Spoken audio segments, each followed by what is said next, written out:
முத்து கடல் பதித்து 3 நெடி வளர்த்து கற்றை கலை மிகுந்த தாயகமே, கற்றங்கடல் மீது கரங்களில் விளையாடும் காவலன் தென்பாண்டி வையகமே, நதியில் விளையாடி தன்னன் மடியில் தமுந்த தமிழ்த்தாயின் தலைமகன் கூத்தன் இருந்தான், குலரசன் அங்கிருந்தான், வார்த்தை தமிழுக்கு வழங்கிய தமிழ்வேந்தன் கம்பன் இருந்தார், வயதான தமிழ் பாட்டி அவை இருந்தால், அரசியலிலும் குதூகலமாய் புடைச்சுர நாடறிந்த புகழேந்தி நக்கீர நன்னக நவசிலை பொன்சாத்தான் பூகுர் மாசாத்தி சிலம்பெடுத்த தக்கோன் காவலர்கள் மூவருமே காத்திருந்த வாளங்கு காவலனை நம்பி பாட்டெடுத்த அவன் தம்பி எத்தனை பேர் அத்துணை பேரும் மொத்தமாய் சேர்த்து யாப்பலா பாடல் எனும் யார் தரும் கவிதை எனும் மாப்பலா போல் மடியில் வாங்கி காப்பலார் தமிழ் நெஞ்சில் காலமெல்லாம் விட்டிருக்கின்ற மூப்பில்லா தமிழால் உங்களை வாழ்த்தி வணங்கி என்னுடைய உரையை தொடங்குகிறேன். இப்போ உங்களுக்கு எல்லாம் ஒரு சந்தேகம் வரும், தமிழுக்கு வணக்கம் அவ்வளோதானடா, எதுக்கு இப்போ பக்கம் பக்கமாக பேசிக்கிட்டு இருக்க, தமிழுக்கு வணக்கம் முடிஞ்சு போச்சு அவ்வளோதானே அப்படின்னு கேட்கலாம். முன்னாடிலாம் வடநாட்டிலேருந்து தலைவர்கள் வருவாங்க, டெல்லியிலேருந்து வரவங்களுக்கு என்ன தெரியும், ஹிந்தி தான் தெரியும், கேட்குற நம்மளுக்கு தமிழ் மட்டும்தான் தெரியும். அப்போ என்ன மாதிரி ஒருத்தனை டிரான்ஸ்லேட்டர்னு போட்டிருப்பாங்க, இதே மாதிரி ஒரு போடியும் அந்த பக்கம் இருக்கும். டெல்லியிலேருந்து வந்தவர் ஆரம்பிச்சிருப்பார், கியாதர் மாதா ஹே ஆதர் மாதா ஹே, ரெண்டே வார்த்தை தான், என்ன வார்த்தை, கியாதர் மாதா ஹே ஆதர் மாதா ஹே. இப்போ அதை மொழிபெயர்க்கணும், மொழிபெயர்க்க வந்திருக்கான் பார்த்தீங்களா, என்ன மாதிரி ஒருத்தன் தத்துபித்து, அவனுக்கு ஹிந்திலாம் தெரியாது, சும்மா அறகுறை, யாருக்கு தெரிய போகுது, சும்மா அடிச்சு விடுவோம் அப்படின்ட்டு கல் தோன்றி முன் தோன்ற காலத்தே வாளோடு முன் தோன்றிய மூத்த குடியாம் தமிழ் குடியிலே பிறந்து வளர்ந்துன்னு போயிட்டே இருப்பானா. ஹிந்தி பேச வந்து ஒரு ஆடி போயிடுவார், டேய் கியாதர் மாத்தாகே ஆதர் மாத்தாகே முடிஞ்சு போச்சு, நீ என்னடா பக்கம் பக்கமாக பேசிக்கிட்டு இருக்கிற அப்படின்னு. அப்போ நம்மால் சொல்லுவான், என் தாய்மொழி தமிழில் மட்டும்தான் நீ 2 வாரத்தில் பேசினா அது 2000 கவுடியாட்ட தாய்மொழி தமிழுக்கு தான் இருக்குன்னு சொல்லுவானா. அப்படிப்பட்ட தமிழால் உங்களை வணங்கி, ஏன்னா நம்ம தமிழ் மொழிக்கு அப்படிப்பட்ட பெருமை இருக்குது. என்ன ஒரு முறை ஜப்பானில் பேச கூப்பிட்டாங்க, சார் பார்க்குறாரு, இன்னும் கோவில்பட்டியில் பேச கூப்பிட்டதே பெருசு, ஒன்று ஜப்பானில் கூப்பிட்டாங்களான்னு நம்பணும். இறங்கி போயிட்டுருக்கேன், இறங்கி போயிட்டே இருக்கும்போது ஏர்போர்ட்டில் ஒருத்தர் வந்து என்கிட்ட ஷாங்காய் அப்படின்னார், பேர் கேட்குறாரு போல அப்படின்ட்டு, விருத்தாச்சலம் அருண் அப்படின்னேன். திருப்பியும் ஷாங்காயினார், ஒழுங்காக கேட்கல போல அப்படின்ட்டு விருத்தாச்சலம் அருண் அப்படின்னேன். திருப்பியும் ஷாங்காயினார், அடப்போடா அப்படின்னு நான் பாட்டு வந்துட்டே இருந்தேன். ஒருத்தர் குடுகுடுன்னு ஓடியாந்தார், யோ அவர் நாட்டு மொழியில் உனக்கு வணக்கம் சொல்கிறாரு, நீ அவர்கிட்ட போயிட்டு என்னென்னமோ பேசிட்டோன்னு எனக்கு ரொம்ப கஷ்டமாகி போச்சு, வணக்கம் சொன்ன மனுஷனை திட்டேனே அப்படின்ட்டு இப்போ நான் குடுன்னு ஓடி போயிட்டு அவரை பிடிச்சி நிறுத்தி ஷாங்காய் அப்படின்னேன். இப்போ அவன் சொன்னான் விருத்தாச்சலம் அருண்ட்டான். எல்லாரையுமே மாற்றக்கூடிய ஆற்றல் யாருக்கு இருக்குது, நம்மால் தமிழனுக்கு மட்டும்தான் இருக்குது. உங்களுக்கெல்லாம் ஒரு கற்பனை கதை தான், ஆனால் நல்லாயிருக்கும். உங்களுக்கெல்லாம் நாசா தெரியும் இல்லையா, நாசா எங்கே இருக்குது பசங்களா, நாசா எங்கே இருக்குது, அது எங்கேயே இருக்குன்றீங்களா, அமெரிக்காவில் இருக்குது. சார் சொல்கிறாரு பாருங்க, அங்கே என்ன பண்ணுவாங்க, சேட்டலைட் விடுவாங்க, ராக்கெட் லான்ச் பண்ணுவாங்க. அன்றைக்கி அப்படி தான் சேட்டலைட் லான்ச் பண்ணுறதுக்கு நிறுத்தி வச்சுருக்காங்க. அப்படி நேராக பொதுவாக சேட்டலைட் ஆரம்பிக்கிறதுக்கு முன்னாடி என்ன பண்ணுவாங்க, கவுண்ட் டவுன் ஆரம்பிப்பாங்க. அந்த கவுண்ட் டவுன் போகும்போது என்ன பண்ணுவாங்க, 10 9 8 7 6 5 4 3 2 1 0 சருக்குன்னு மேலே போய்டும். இதான் உலக வழக்கம். அன்றைக்கி அப்படி தான் லான்ச் பண்ண நிப்பாட்டி வச்சுருக்கிறாங்க. 0 வருது, ஆனால் ராக்கெட் மேலே பறக்க மாட்டேங்குது. உலகத்தில் இருக்க எல்லா விஞ்ஞானியும் மண்டையை போட்டு பிச்சுக்கிறான், என்னடா இது மேலே போக மாட்டேங்குது, என்ன பிரச்சனைன்னு தெரியலேன்னு. அப்போ நம்மால் ஒருத்தன் தமிழன் வேட்டி கட்டிட்டு அந்த பக்கம் போகிறான். நம்மால் போனவன் கேட்டிருக்கான், இது என்ன பிரச்சனை, இது பறக்க மாட்டேங்குது, நான் வேணா பறக்க வைக்கட்டுமான் இருக்கான். டே எங்களாலே முடியல விஞ்ஞானிகள், உன்னால் என்ன பண்ண முடியும், பேசாமல் அமைதியாக இருந்திருக்காங்க. உங்களால் முடியல, அப்போ நான் சொல்கிற மாதிரி செய்யுங்கன்னு இருக்காங்க. வேறு வழியே இல்லாமல் சொல்லி தோலை அப்படின்னு இருக்காங்க. இந்த நேராக நிற்கிது பற்றியா சேட்டலைட்டு, அதை இந்த பக்கம் ஒரு சாய் இந்த பக்கம் ஒரு சாயின்னு இருக்கிறான். அப்படிலாம் சாய்க்கக்கூடாதுடா, அப்படி சாய்ச்சா வெடிச்சிருண்டா அப்படின்னு இருக்காங்க. உங்களால் முடியல, அப்போ நான் சொல்ல மாதிரி செய்யுங்க, வேறு வழியே இல்லாமல் அந்த நேராக நிற்கிற ராக்கெட்டை இப்படி ஒரு சாய் சாய்ச்சி இப்போ ஆரம்பிங்கன்னு இருக்காங்க. இப்போ கவுண்டவுன் ஆரம்பிக்குது. 10 9 8 7 6 5 4 3 2 1 0 சருக்குன்னு மேலே போயிடுச்சு. உலகத்தில் இருக்க எல்லா பத்திரிகையாளருக்கும் பெரிய ஆச்சரியம். எல்லாம் நம்மால் தமிழை வேஷ்டி கட்டின தமிழை முன்னாடி மைக்கை நீட்டி கேட்குறான், ஹவ் இஸ் இட் பாசிபிள், இது எப்படி சாத்தியம். நம்மால் ரொம்ப அழகாக சொன்னால், எங்கள் நாட்டில் 2 வீலர் ஸ்டார்ட் ஆகலைன்னா நாங்கள் இப்படி தான் பண்ணுவோம், இப்படி ஒரு சாய் அது போயிடும், அதே ஃபார்முலா தான் அப்படின்னு சொன்னானா. அப்படிப்பட்ட நம்மால் தமிழர்கள் ரொம்ப மகிழ்ச்சியாக இருக்குது. மகிழ்வோர் மன்றம் கோவில்பட்டி, எனக்கு தெரிந்து மகிழ்வோர் மன்றம் கோவில்பட்டியில் நான் ரொம்ப அழகாக பார்த்து வியந்த விஷயம் என்னென்னா, 2 மன்றங்களில் மட்டும்தான் அப்படி குழந்தைகளை வந்து சிறப்பு முன்னாடி பேச விடுவாங்க. இன்னொன்று மதுரை நகைச்சுவை மன்றம், அங்கே கூட பார்த்தீங்கன்னா பேர் கொடுத்தா மேலே வந்து பேசிடலாம். ஆனால் நம்முடைய கோவில்பட்டி மகிழ்வோர் மன்றத்தில் மட்டும்தான் குழந்தைகளுக்கு முதல் நாளே ஆடிஷன் ரிஹர்சல் எல்லாம் பார்த்து மேடை ஏற்றக்கூடிய ஒரே அமைப்பு எதுன்னு பார்த்தா நம்ம மகிழ்வோர் மன்றம் கோவில்பட்டி மட்டும்தான். ரொம்ப சிறப்பாக நேர்த்தியாக இங்கே வரக்கூடிய ஒவ்வொரு சிறப்பு விருந்தினர்களும் நிறைய நண்பர்கள் வந்திருக்கிறாங்க, எனக்கு நான் ரசிக்கக்கூடிய மிகப்பெரிய மனிதர்கள்லாம் வந்திருக்கிறாங்க. எல்லாருமே சொன்ன விஷயம் என்னென்னா, அங்கே போனால் அவ்வளோ அழகாக நமக்கு வந்து ஒரு ரொம்ப திருப்தியான ஒரு நிகழ்ச்சியாக இருக்கும். அங்கே இருக்கக்கூடிய அமைப்பாளர்களும் சரி, அதை தாண்டி அந்த மக்களும் சரி, நம்ம ரொம்ப அழகாக ரசித்து பாராட்டுவார்கள் அப்படின்னு சொன்னாங்க. அப்படின்னா அப்படிப்பட்ட சிறப்புக்குரிய மக்கள் நீங்கள். ஏன்னா ஒரு அவையினுடைய மதிப்பு எங்கே இருக்குது அப்படின்னா, அங்கே இருக்கிற ஆட்களுடைய எண்ணிக்கையை பொறுத்து கிடையாது, அங்கே இருக்கிற மூளைகளின் எண்ணிக்கையை பொறுத்துன்னு சொல்லுவாங்க. அப்படி பார்த்தா உலகத்திலே ஆகச்சிறந்த அவை எதுன்னு பார்த்தா நம்முடைய மகிழ்வோர் மன்றம் கோவில்பட்டி தான்றதுக்கு மாற்று கருத்தே கிடையாது. அதுவும் மகிழ்வோர் மன்றத்தை பற்றி சொல்லணும்னா மதிப்பிற்குரிய டாக்டர் வெங்கடேஷ் சார் அவர்கள் இந்த அமைப்பை 8 ஆண்டுகளாக ரொம்ப நேர்த்தியாக ஒவ்வொரு மாதமும் யாரை கூப்பிடலாம், யாரை பண்ணலாம், அவங்களுக்கு என்னென்ன தேவையோ அத்தனையும் செய்துக்கூடிய ஒரு நல்ல மனிதர். அவருக்கு இணையாகவும் துணையாகவும் மதிப்பிற்குரிய அம்மா டாக்டர் லதா வெங்கடேஷ் அவர்களும், அதே போல் இயக்குநர்கள் திரு தா காளிதாஸ், பா ஜான் கணேஷ் அவர்களும், காப்பாளர்கள் நா மோகன்ராஜ், தா சேர்மதுரை, ஆ துரைராஜ், யோ செல்வின் சார், அப்புறம் ஆலோசகர் மா ஹரிகிருஷ்ணன், இவங்க அத்தனை பேருடைய பங்களிப்போடு இந்த மகிழ்வோர் மன்றம் மிக சிறப்பாக நடைபெற்றுனா அவங்க நல்லா ஒரு பலத்த கைத்தறல கொடுக்கலாம். நான் இங்கே வருவதற்கு காரணமாக இருந்தது யாருன்னா செல்வின் சார் அவர்கள். செல்வின் சார் அவர்கள் நான் காலைல வந்த உடனே காலைல எத்தனை மணிக்கு வந்தேன் தெரியுங்களா? நான் 5:15 மணிக்கு வந்தேன். அவங்க நினச்சா ரூம் டீட்டெயில்ஸ் அனுப்பிச்சிட்டு போய் ரெஸ்ட் எடுத்துக்கோங்கன்னு சொல்லலாம். ஆனால் அந்த 5:15 மணிக்கு செல்வின் சார், சேர்மதுரை சார் 2 பேரும் வந்தாங்க. எனக்கு 5:15 மணிக்கு ஏன் சார் நீங்கள் அலையிறீங்க, நீங்கள் இங்கே சிறப்பு விருந்தினர், உங்களை நாங்கள் வரவேற்க வேண்டியது எங்கள் கடமை, நீங்கள் நடுராத்திரி வந்தால் கூட நாங்கள் வருவோம் அப்படின்னாங்க.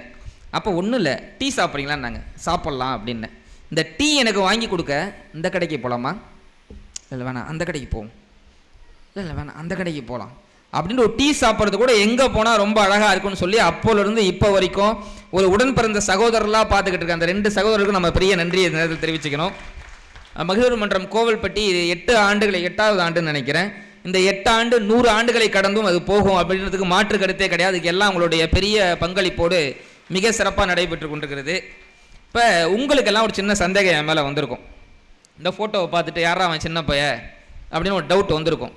நீங்கள்லாம் சொன்னால் நம்ப மாட்டீங்க. இங்கே குழந்தைகள்லாம் பேசினாங்க. இந்த திருக்குறள் சொன்ன பாப்பாவுக்கு எத்தனை வயசு? 2.5 வயசு. நான்லாம் 1.5 வயசுலேயே டிவியில் வந்திருக்கேன் தெரியுமா? நீ என்ன 2.5 வயசு, நான் 1.5 வயசில் டிவியில் வந்திருக்கேன். என்ன டிவின்னு கேட்டிங்களா? கேட்கணும். பொதிகை டிவியில் வந்திருக்கேன். என்ன நிகழ்ச்சின்னு தெரியுமா? காணாமல் போனவர்கள் பற்றிய அறிவிப்பு. பெயர் அருண், பச்சை கலர் சொக்கா போட்டிருந்தார். அப்படிலாம் இல்லை, எல்லா தொலைக்காட்சிகளையும் பேசியிருந்தாலும் அந்த பாப்பாவுக்கு நல்ல ஒரு பலத்த கைத்தறல் கொடுக்கலாம். அதுக்கு அவங்களே கைத்தட்டி சிரிச்சுக்கிறாங்க பாருங்கள். அதுதான் குழந்தைங்க ரொம்ப அழகு. ஏன்னா 3 குழந்தை பேசிக்கிட்டு இருந்துச்சான்.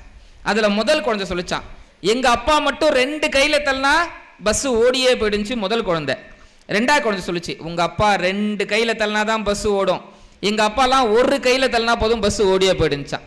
இப்போ 3வது குழந்தை சொல்லிச்சு, உங்கள் அப்பா 2 கையில் தள்ளினா பஸ்ஸு ஓடும், உங்கள் அப்பா 1 கையில் தள்ளினா பஸ்ஸு ஓடும், எங்கள் அப்பாலாம் அப்படின்னு ஊதுனா போதும் பஸ்ஸு ஓடியே போயிடுச்சான். இந்த 2 குழந்தைக்கே ஆச்சரியம், உங்கள் அப்பா என்ன பெரிய பயில்வானா அப்படின்னு கேட்டுச்சான். அதுக்கு 3வது குழந்தை சொல்லிச்சு, இல்லை எங்கள் அப்பா பஸ்ஸு கண்டக்டரு அப்படின்ச்சான். ஒரு பஸ்ஸு கண்டக்டர் கூட சூப்பர் ஹீரோ ஆகக்கூடிய ஆற்றல் யாருக்கு இருக்குன்னா குழந்தைகளுக்கு தான் இருக்குது. உண்மையிலே எல்லா குழந்தைகளும் ரொம்ப அழகாக வந்து பேசுனாங்க பார்த்தீங்களா?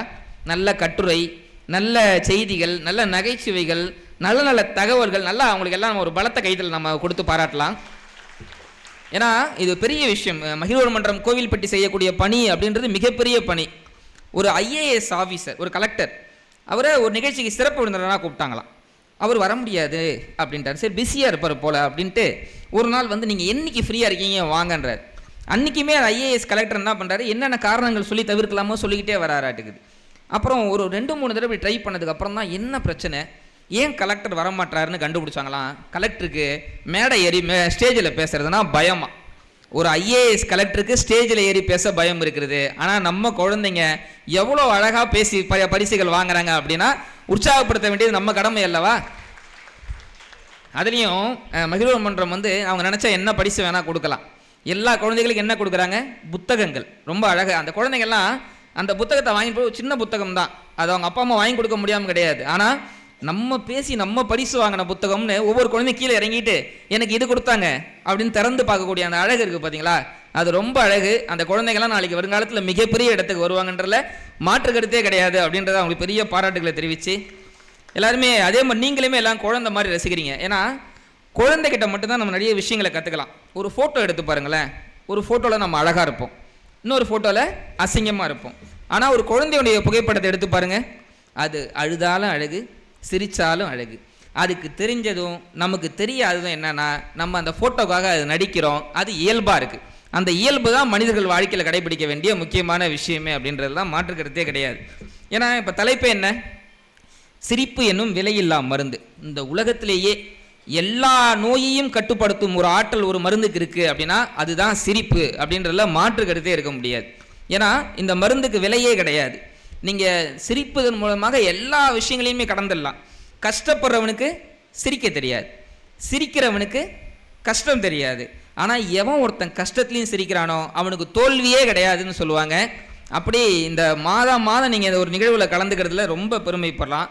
அப்படியே ரொம்ப குழந்தைகள்லாம் அழகுன்னு. ஆனால் சில நேரத்தில் குழந்தைங்க கிட்ட தான் நீங்கள் நம்ம ஜாக்கிரதையாக இருக்க வேண்டியதாக இருக்குது. ஏன்னா பையன் உள்ள வந்தான், எப்பா எப்பா உன்னை அப்பா ஏன்டா கத்துற அப்படின்றாரு.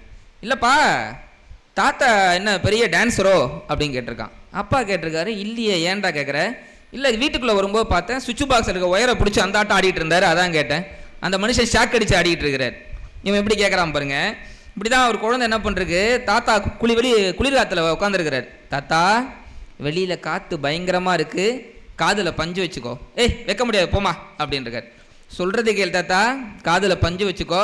வைக்க முடியாது, வைக்கலாம் என்ன ஆகும் அப்படின்ட்டு குழந்தை சொல்றதுக்கு, வைக்கலைன்னா அப்புறம் மூக்கில் பஞ்சு வைக்கிற மாதிரி ஆகிடும் பார்த்துக்கோ அப்படின்ட்டு. அப்படின்னா குழந்தைங்க எவ்வளோ இதுன்னு பாருங்க. ஏன்னா இப்போ கொரோனா வந்துச்சு. கொரோனா வந்ததுக்கப்புறம் கொரோனாவுக்கு மாஸ்க் வாங்கினமோ இல்லையோ, ஆன்லைன் கிளாஸ்க்கு ஃபோன் வாங்கினவங்க தான் அதிகம். அப்படி தான் குழந்தை என்ன பண்ணுறது, அப்பாட்ட அடம் பிடிச்சி ஃபோன் வாங்கியிருக்குது. ஆனால் ஆன்லைன் கிளாஸ் அட்டன் பண்ணாமல் கேம்ஸ் விளையாண்டுருக்கு. அப்பா வந்தவர் கேட்டார், ஏம்மா நீ என்ன கேட்ட?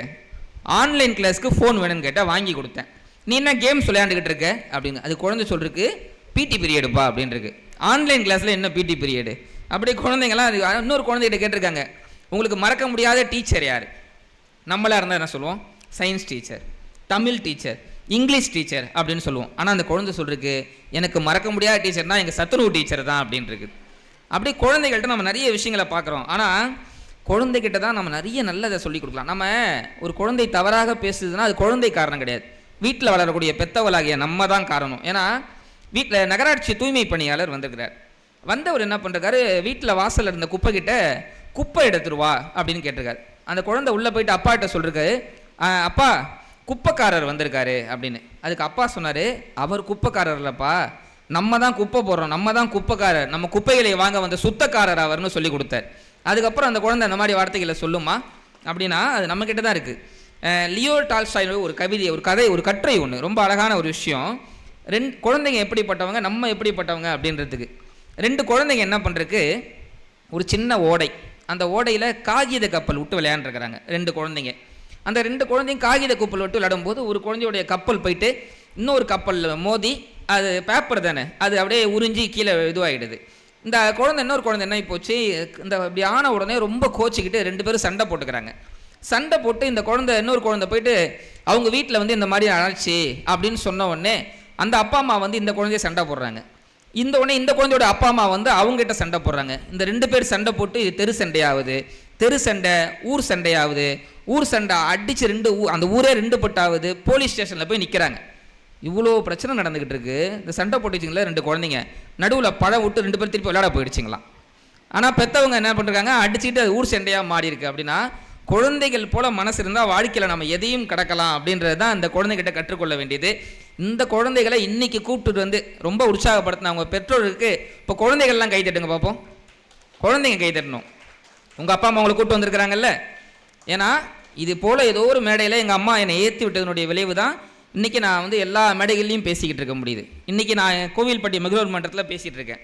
நாளை மாலை நான் எங்கே தெரியுமா பேசுகிறேன், நாளைக்கு குடியரசு தின விழா டெல்லி தமிழ்ச்சங்கத்தில் நாளைக்கு நான் பேசுகிறேன்.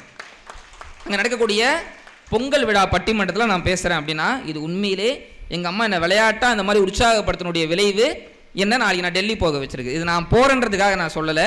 இது போல் உங்கள் குழந்தைகளை நீங்கள் உற்சாகப்படுத்தினா நாளைக்கு அவங்க பெரிய இடத்துக்கு வரலாம். அது மிக சிறப்பாக செய்து கொள்கின்ற மகிழ்வோர் மன்றம் கோவில்பட்டிக்கு மீண்டும் ஒரு முறை ஒரு பலத்த பாராட்டுகளை நம்ம தெரிவிக்கலாம்.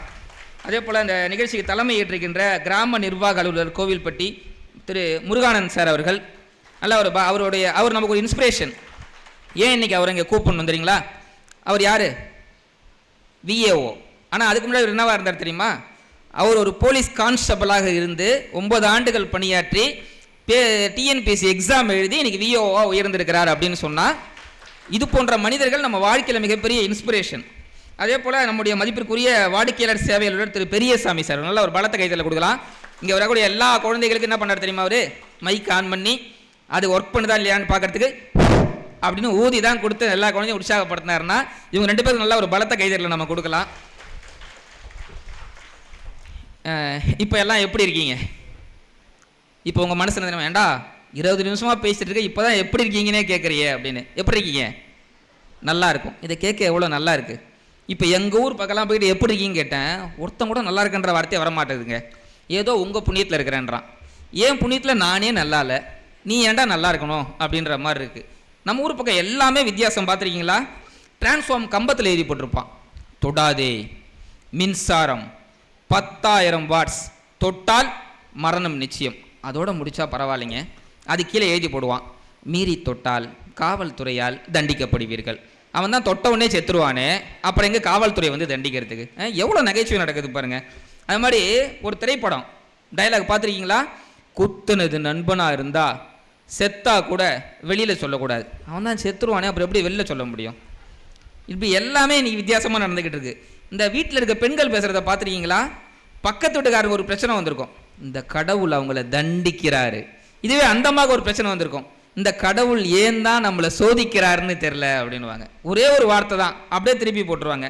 இன்றைக்கி அவ்வளோ வித்தியாசங்கள் நடந்துகிட்டு இருக்க சூழலில் எனக்கு உங்களை நினச்சி நான் ரொம்ப சந்தோஷப்படுற விஷயம் என்னென்னா, இன்றைக்கி ஒரு சனிக்கிழமை ஏதாவது தொலைக்காட்சிகளில் இந்திய தொலைக்காட்சிகளில் திரைக்கு வந்து சில மாதங்களே ஆன அப்படின்னு ஏதாவது ஒரு படம் ஓடிக்கிட்டு இருக்கும் போதும், இல்லை நாடகத்தில் வேணான்னு விட்டுட்டு தொலைக்காட்சியெலாம் வேணாம், இது போன்ற நிகழ்ச்சிக்கு வருவோன்னு வந்திருக்கீங்க பார்த்தீங்களா? நீங்கள் உண்மையிலேயே பாராட்டுக்குரியவர்கள் அப்படின்றலாம் மாற்று கருத்தே கிடையாது. ஏன்னா இங்கே எத்தனை பேர் வீட்டில் பிளாக் அண்ட் ஒயிட் டிவி இருந்திருக்கு? பெரியவங்களுக்கு தெரியும், பிளாக் அண்ட் ஒயிட் டிவி இருந்திருக்குங்களா? எத்தனை பேர் வீட்டில் ஆண்டனா இருந்திருக்கு? இப்போ நம்ம டிஷ் வந்துருச்சு. அப்போ நம்ம வீடுகளில் என்ன இருந்துச்சு? Antenna, black and white TV. அந்த ஆண்டனா ஆடிச்சுன்னா டிவியே தெரியாதுன்னு நிறைய பேருக்கு தெரியும். அப்போல்லாம் பார்த்தீங்கன்னா கிரிக்கெட் மேட்ச், இப்போலாம் ஐபிஎல் என்னென்னமோ பார்க்குறாங்க. அப்போ பிளாக் அண்ட் ஒயிட் டிவியில் தான் டிவி ஓடும். அதில் பார்த்தீங்கன்னா இங்கிலாந்தும் நைஜீரியாவும் கிரிக்கெட் விளையாண்டுருக்காங்க. அப்போ இங்கிலாந்துக்காரங்க வெள்ளையாக இருப்பாங்க, நைஜீரியாக்காரங்க கருப்பாக இருப்பாங்க. இந்த black and white TV brightness அதிகமாக வச்சா இங்கிலாந்துக்காரன் தெரிய மாட்டான், பிரைட்னஸ் கம்மியாக வச்சா நைஜீரியாக்காரன் தெரிய மாட்டான். ஆண்டனா ஆடிச்சுன்னா 2 அணியுமே தெரியாது. ஆனால் அப்போ வாழ்க்கை ரொம்ப அழகாக இருந்துச்சு, ஒளியும் ஒளியும் அப்படி நிறைய நல்ல நல்ல நிகழ்ச்சிகள். அப்போலாம் இப்போ எவ்வளோ நாடகங்கள் வந்துச்சு. அப்போலாம் என்ன, சக்திமான் ஒரு நாடகம், அதிகபட்சம் சக்திமான் அப்படின்னு அதுதான் நம்ம பார்த்துக்கிட்டு சுற்றிக்கிட்டு இருந்தோம். அந்த காலத்தில் வாழ்க்கை ரொம்ப அழகாக இருந்துச்சு. இன்றைக்கி வாழ்க்கை எப்படி இருக்குது? விளம்பரங்கள் டிவியில் எவ்வளோ அநியாயம் நடக்குது. அதில் பார்த்தீங்கன்னா மாக்காப்பா ஆனந்த் ஆம்பளை பாத்ரூமில் குளிச்சுட்டு இருக்கோ அவர்.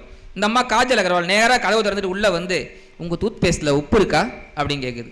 ஏம்மா ஒரு ஆம்பளை உள்ளே குளிச்சுட்டு இருக்காரு, நீ உள்ளே போறியே, உனக்கு துப்பு இருக்கான்னு யாராவது கேட்குறோம்மா? எவ்வளோ அநியாயம் நடக்குது. தீபாவளிக்கு சொல்கிறான், வித்துடுங்க வித்துடுங்க, இந்த தீபாவளிக்கு உங்கள் வீட்டில் இருக்க எல்லாத்தையும் வித்துடுங்க. ஆமாம், வித்துட்டு நட்டோட்டில் என்ன பிச்சை எடுக்கிறதா நாங்கள்? எவ்வளோ அநியாயம் நடக்குது. அதை தாண்டி இம்மானாச்சு வராரு, டொக் டொக் பக்கத்து வீட்டில் இருக்குது, எழுத்த வீட்டில் இருக்குது, உங்கள் வீட்டில் இல்லையா அப்படின்னு கேட்குறது பெரிய அநியாயம் பண்ணிக்கிட்டு இருக்கிறார். அதை தாண்டி பார்த்தீங்கன்னா தேவயானி என்ன விளம்பரத்துக்கு வராங்க தெரியும் உங்களுக்கு? சொல்லுங்கள். நைட்டி விளம்பரத்துக்கு வராரு. என்ன நைட்டி? பொம்மிஸ் நைட்டிஸ். அந்த அம்மா சொல்கிறாங்க, என்னை குடும்ப பெண்ணாக உணர வைப்பது பொம்மிஸ் நைட்டிஸ். அப்போ அதை போலனா குடும்பம்ல கிடையாதா? அதை பார்த்த எங்கள் வீட்டுக்கு பாட்டி கேட்டுச்சு, கடத்தருக்கு போறியே நைட்டி வாங்கிட்டு வந்துச்சு. நான் கேட்டேன், சாகிற வயசில் உனக்கு எதுக்கு பாட்டி நைட்டி அப்படின்னு. முன்னே பாட்டி சொல்லிச்சு, தேவயானிலாம் போடுது, நான் போடக்கூடாதான்ச்சு. அது தேவயானி, உனக்கு தேவயானின்னு ஒரு ரைமிங்கை போட்டு. ஆனாலும் பாட்டி கேட்டுருச்சு, மனசு கேட்கல, சரி வாங்கி கொடுப்போம் அப்படின்ட்டு வெளில போயிட்டு சிவப்பு கலரில் ஒரு நைட்டி வாங்கிட்டு வந்து கொடுத்துட்டு வெளில போயிட்டேங்க. போயிட்டு ஒரு 1/2 மணி நேரம் கழிச்சு வரேன், எங்கள் வீட்டு வாசலில் சிலிண்டர் வண்டி நிற்கிது. சிலிண்டர் வண்டியில் எங்கள் வீட்டு பாட்டி அப்படி குத்த வச்சு உட்கார வச்சுருக்கிறாங்க. எனக்கு ஒன்றும் புரியல. பாட்டியை இறக்கி விட்டு வாயில் மூடியில் இருந்துச்சு எடுத்து விட்டு, ஏ பாட்டி நீ என்ன இந்த வண்டியில் சிலிண்டர் வண்டியில் உட்காந்துருக்கியான்னு கேட்டேன். அதுக்கு எங்கள் பாட்டி சொல்லிச்சு, நீ நைட்டி வாங்கி கொடுத்தல சிவப்பு கலர் நைட்டி. ஆமாம், அதை போட்டு நான் சமையல் கட்டில் உட்காந்துருந்தேன், சிலிண்டர் தூக்குறோம் வந்தான், அவன் சிலிண்டர் நினச்சி என்ன தூக்கிட்டான் அப்படின்ச்சு. நான் கேட்டேன், அவன் தான் தூக்குறானே, கத்த வேண்டியதானே அப்படின்னேன். கத்தலாம் தான் வாயை திறந்தேன், வெள்ளை கலரில் மூடி எடுத்து வாயில் சொறி விட்டான். பாருங்க, இன்னைக்கு விளம்பரங்கள் பண்ணக்கூடிய விஷயங்கள் என்னன்றதை பாருங்க. இதுலேயே அதை தாண்டி ஒரு குடும்பமே நம்மளை ஏமாத்துறாங்க.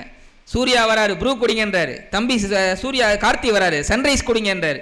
அவங்க அப்பா சிவகுமார் மேடையில் பேசுகிறார் 25 வருஷமாக நான் காப்பி டீயே குடிக்கிறது கிடையாதுன்னு. நம்ம அதையும் பார்த்துக்கிட்டு இருக்கோம். அதெல்லாம் தாண்டி உங்களுக்குலாம் அப்பாஸ் தெரியுங்களா? நான் 90s கிட்ஸ், எனக்கு தெரியும். அவர் எவ்வளோ பெரிய சாக்லேட் ஹீரோ. இன்றைக்கி என்ன விளம்பரத்துக்கு தெரியுமா வராரு? ஹார்பிக் விளம்பரத்துக்கு வராரு.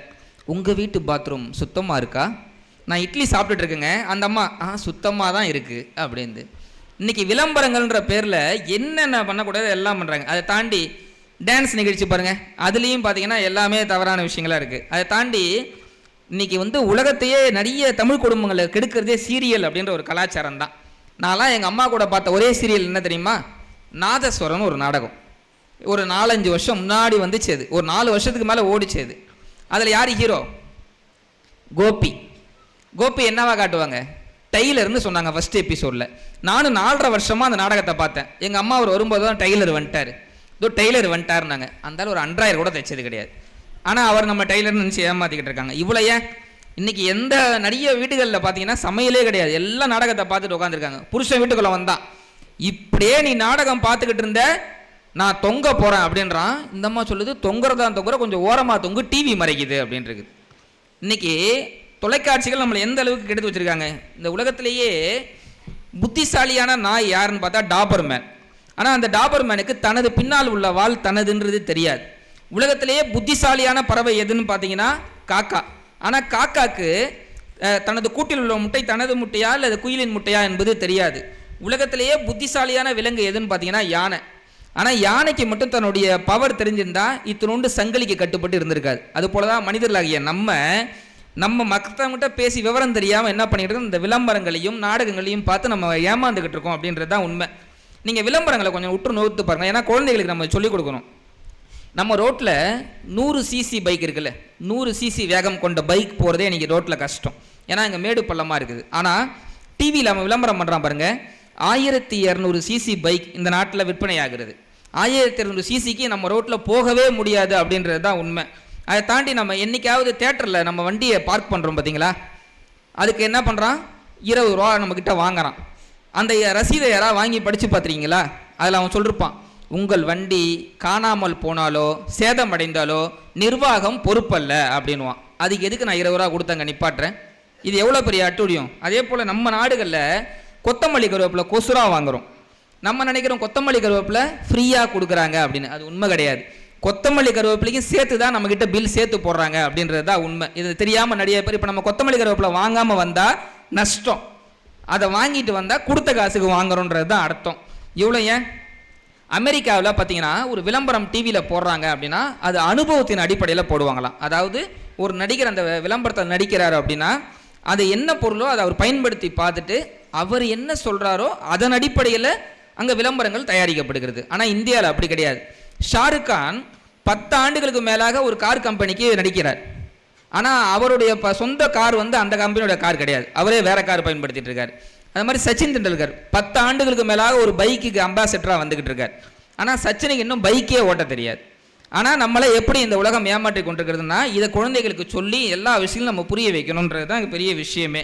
ஏன்னா கொரோனா வந்த பிறகு வாழ்க்கையே மாறிடுச்சு, பார்த்துருப்பீங்க. ஏன்னா கொரோனா வந்த போது இந்த மாஸ்க் மாட்டி மாட்டி காது அவதார் படத்தில் வந்த வேற்றுக்கிரக வாசி மாதிரி ஆனது தான் மிச்சம். எங்கள் தெருவில் ஒருத்தன் 2 மாதமாக கொரோனா வந்தபோது ஒரே மாஸ்க்கை போட்டிருந்தான். நான் கேட்டேன், 2 மாதமாக ஒரே மாஸ்க்கு போட்டிருக்கேடா, அது ஒரு அழுக்காயிடாதா, அசிங்கமாக இருக்காதா, நல்லா இருக்காதடா, நான் கூட வாங்கி தரேன்னா. அதுக்கு அவன் சொன்னான், எனக்கு இந்த மாஸ்க்கு தான் ராசி அப்படின்னா. ரைட்ரா, 2 மாதமா அதான் போட்டிருப்ப, ஒரு இதுவாகிடாதா, அது எப்படி அழுக்காகும், நான் தான் தும்பும் போதெல்லாம் கீழே இறக்கிப்பேன்ல அப்படின்னா. அதுக்கு எதுக்கு மாஸ்க்கு போடுற? ஆனால் கொரோனா வந்தபோது திருநள்ளாறு சனி பகவான் கோயில் எழுதி போட்டிருந்தான், இங்கு சனி பிடித்தவர்கள் வாருங்கள், சளி பிடித்தவர்கள் வராதீர்கள் எழுதி போடுற அளவுக்கு அவ்வளோ பெரிய பயத்தை கொடுத்துச்சு. ஆனால் கொரோனா வந்தபோது உலகமே பயந்துச்சிங்க.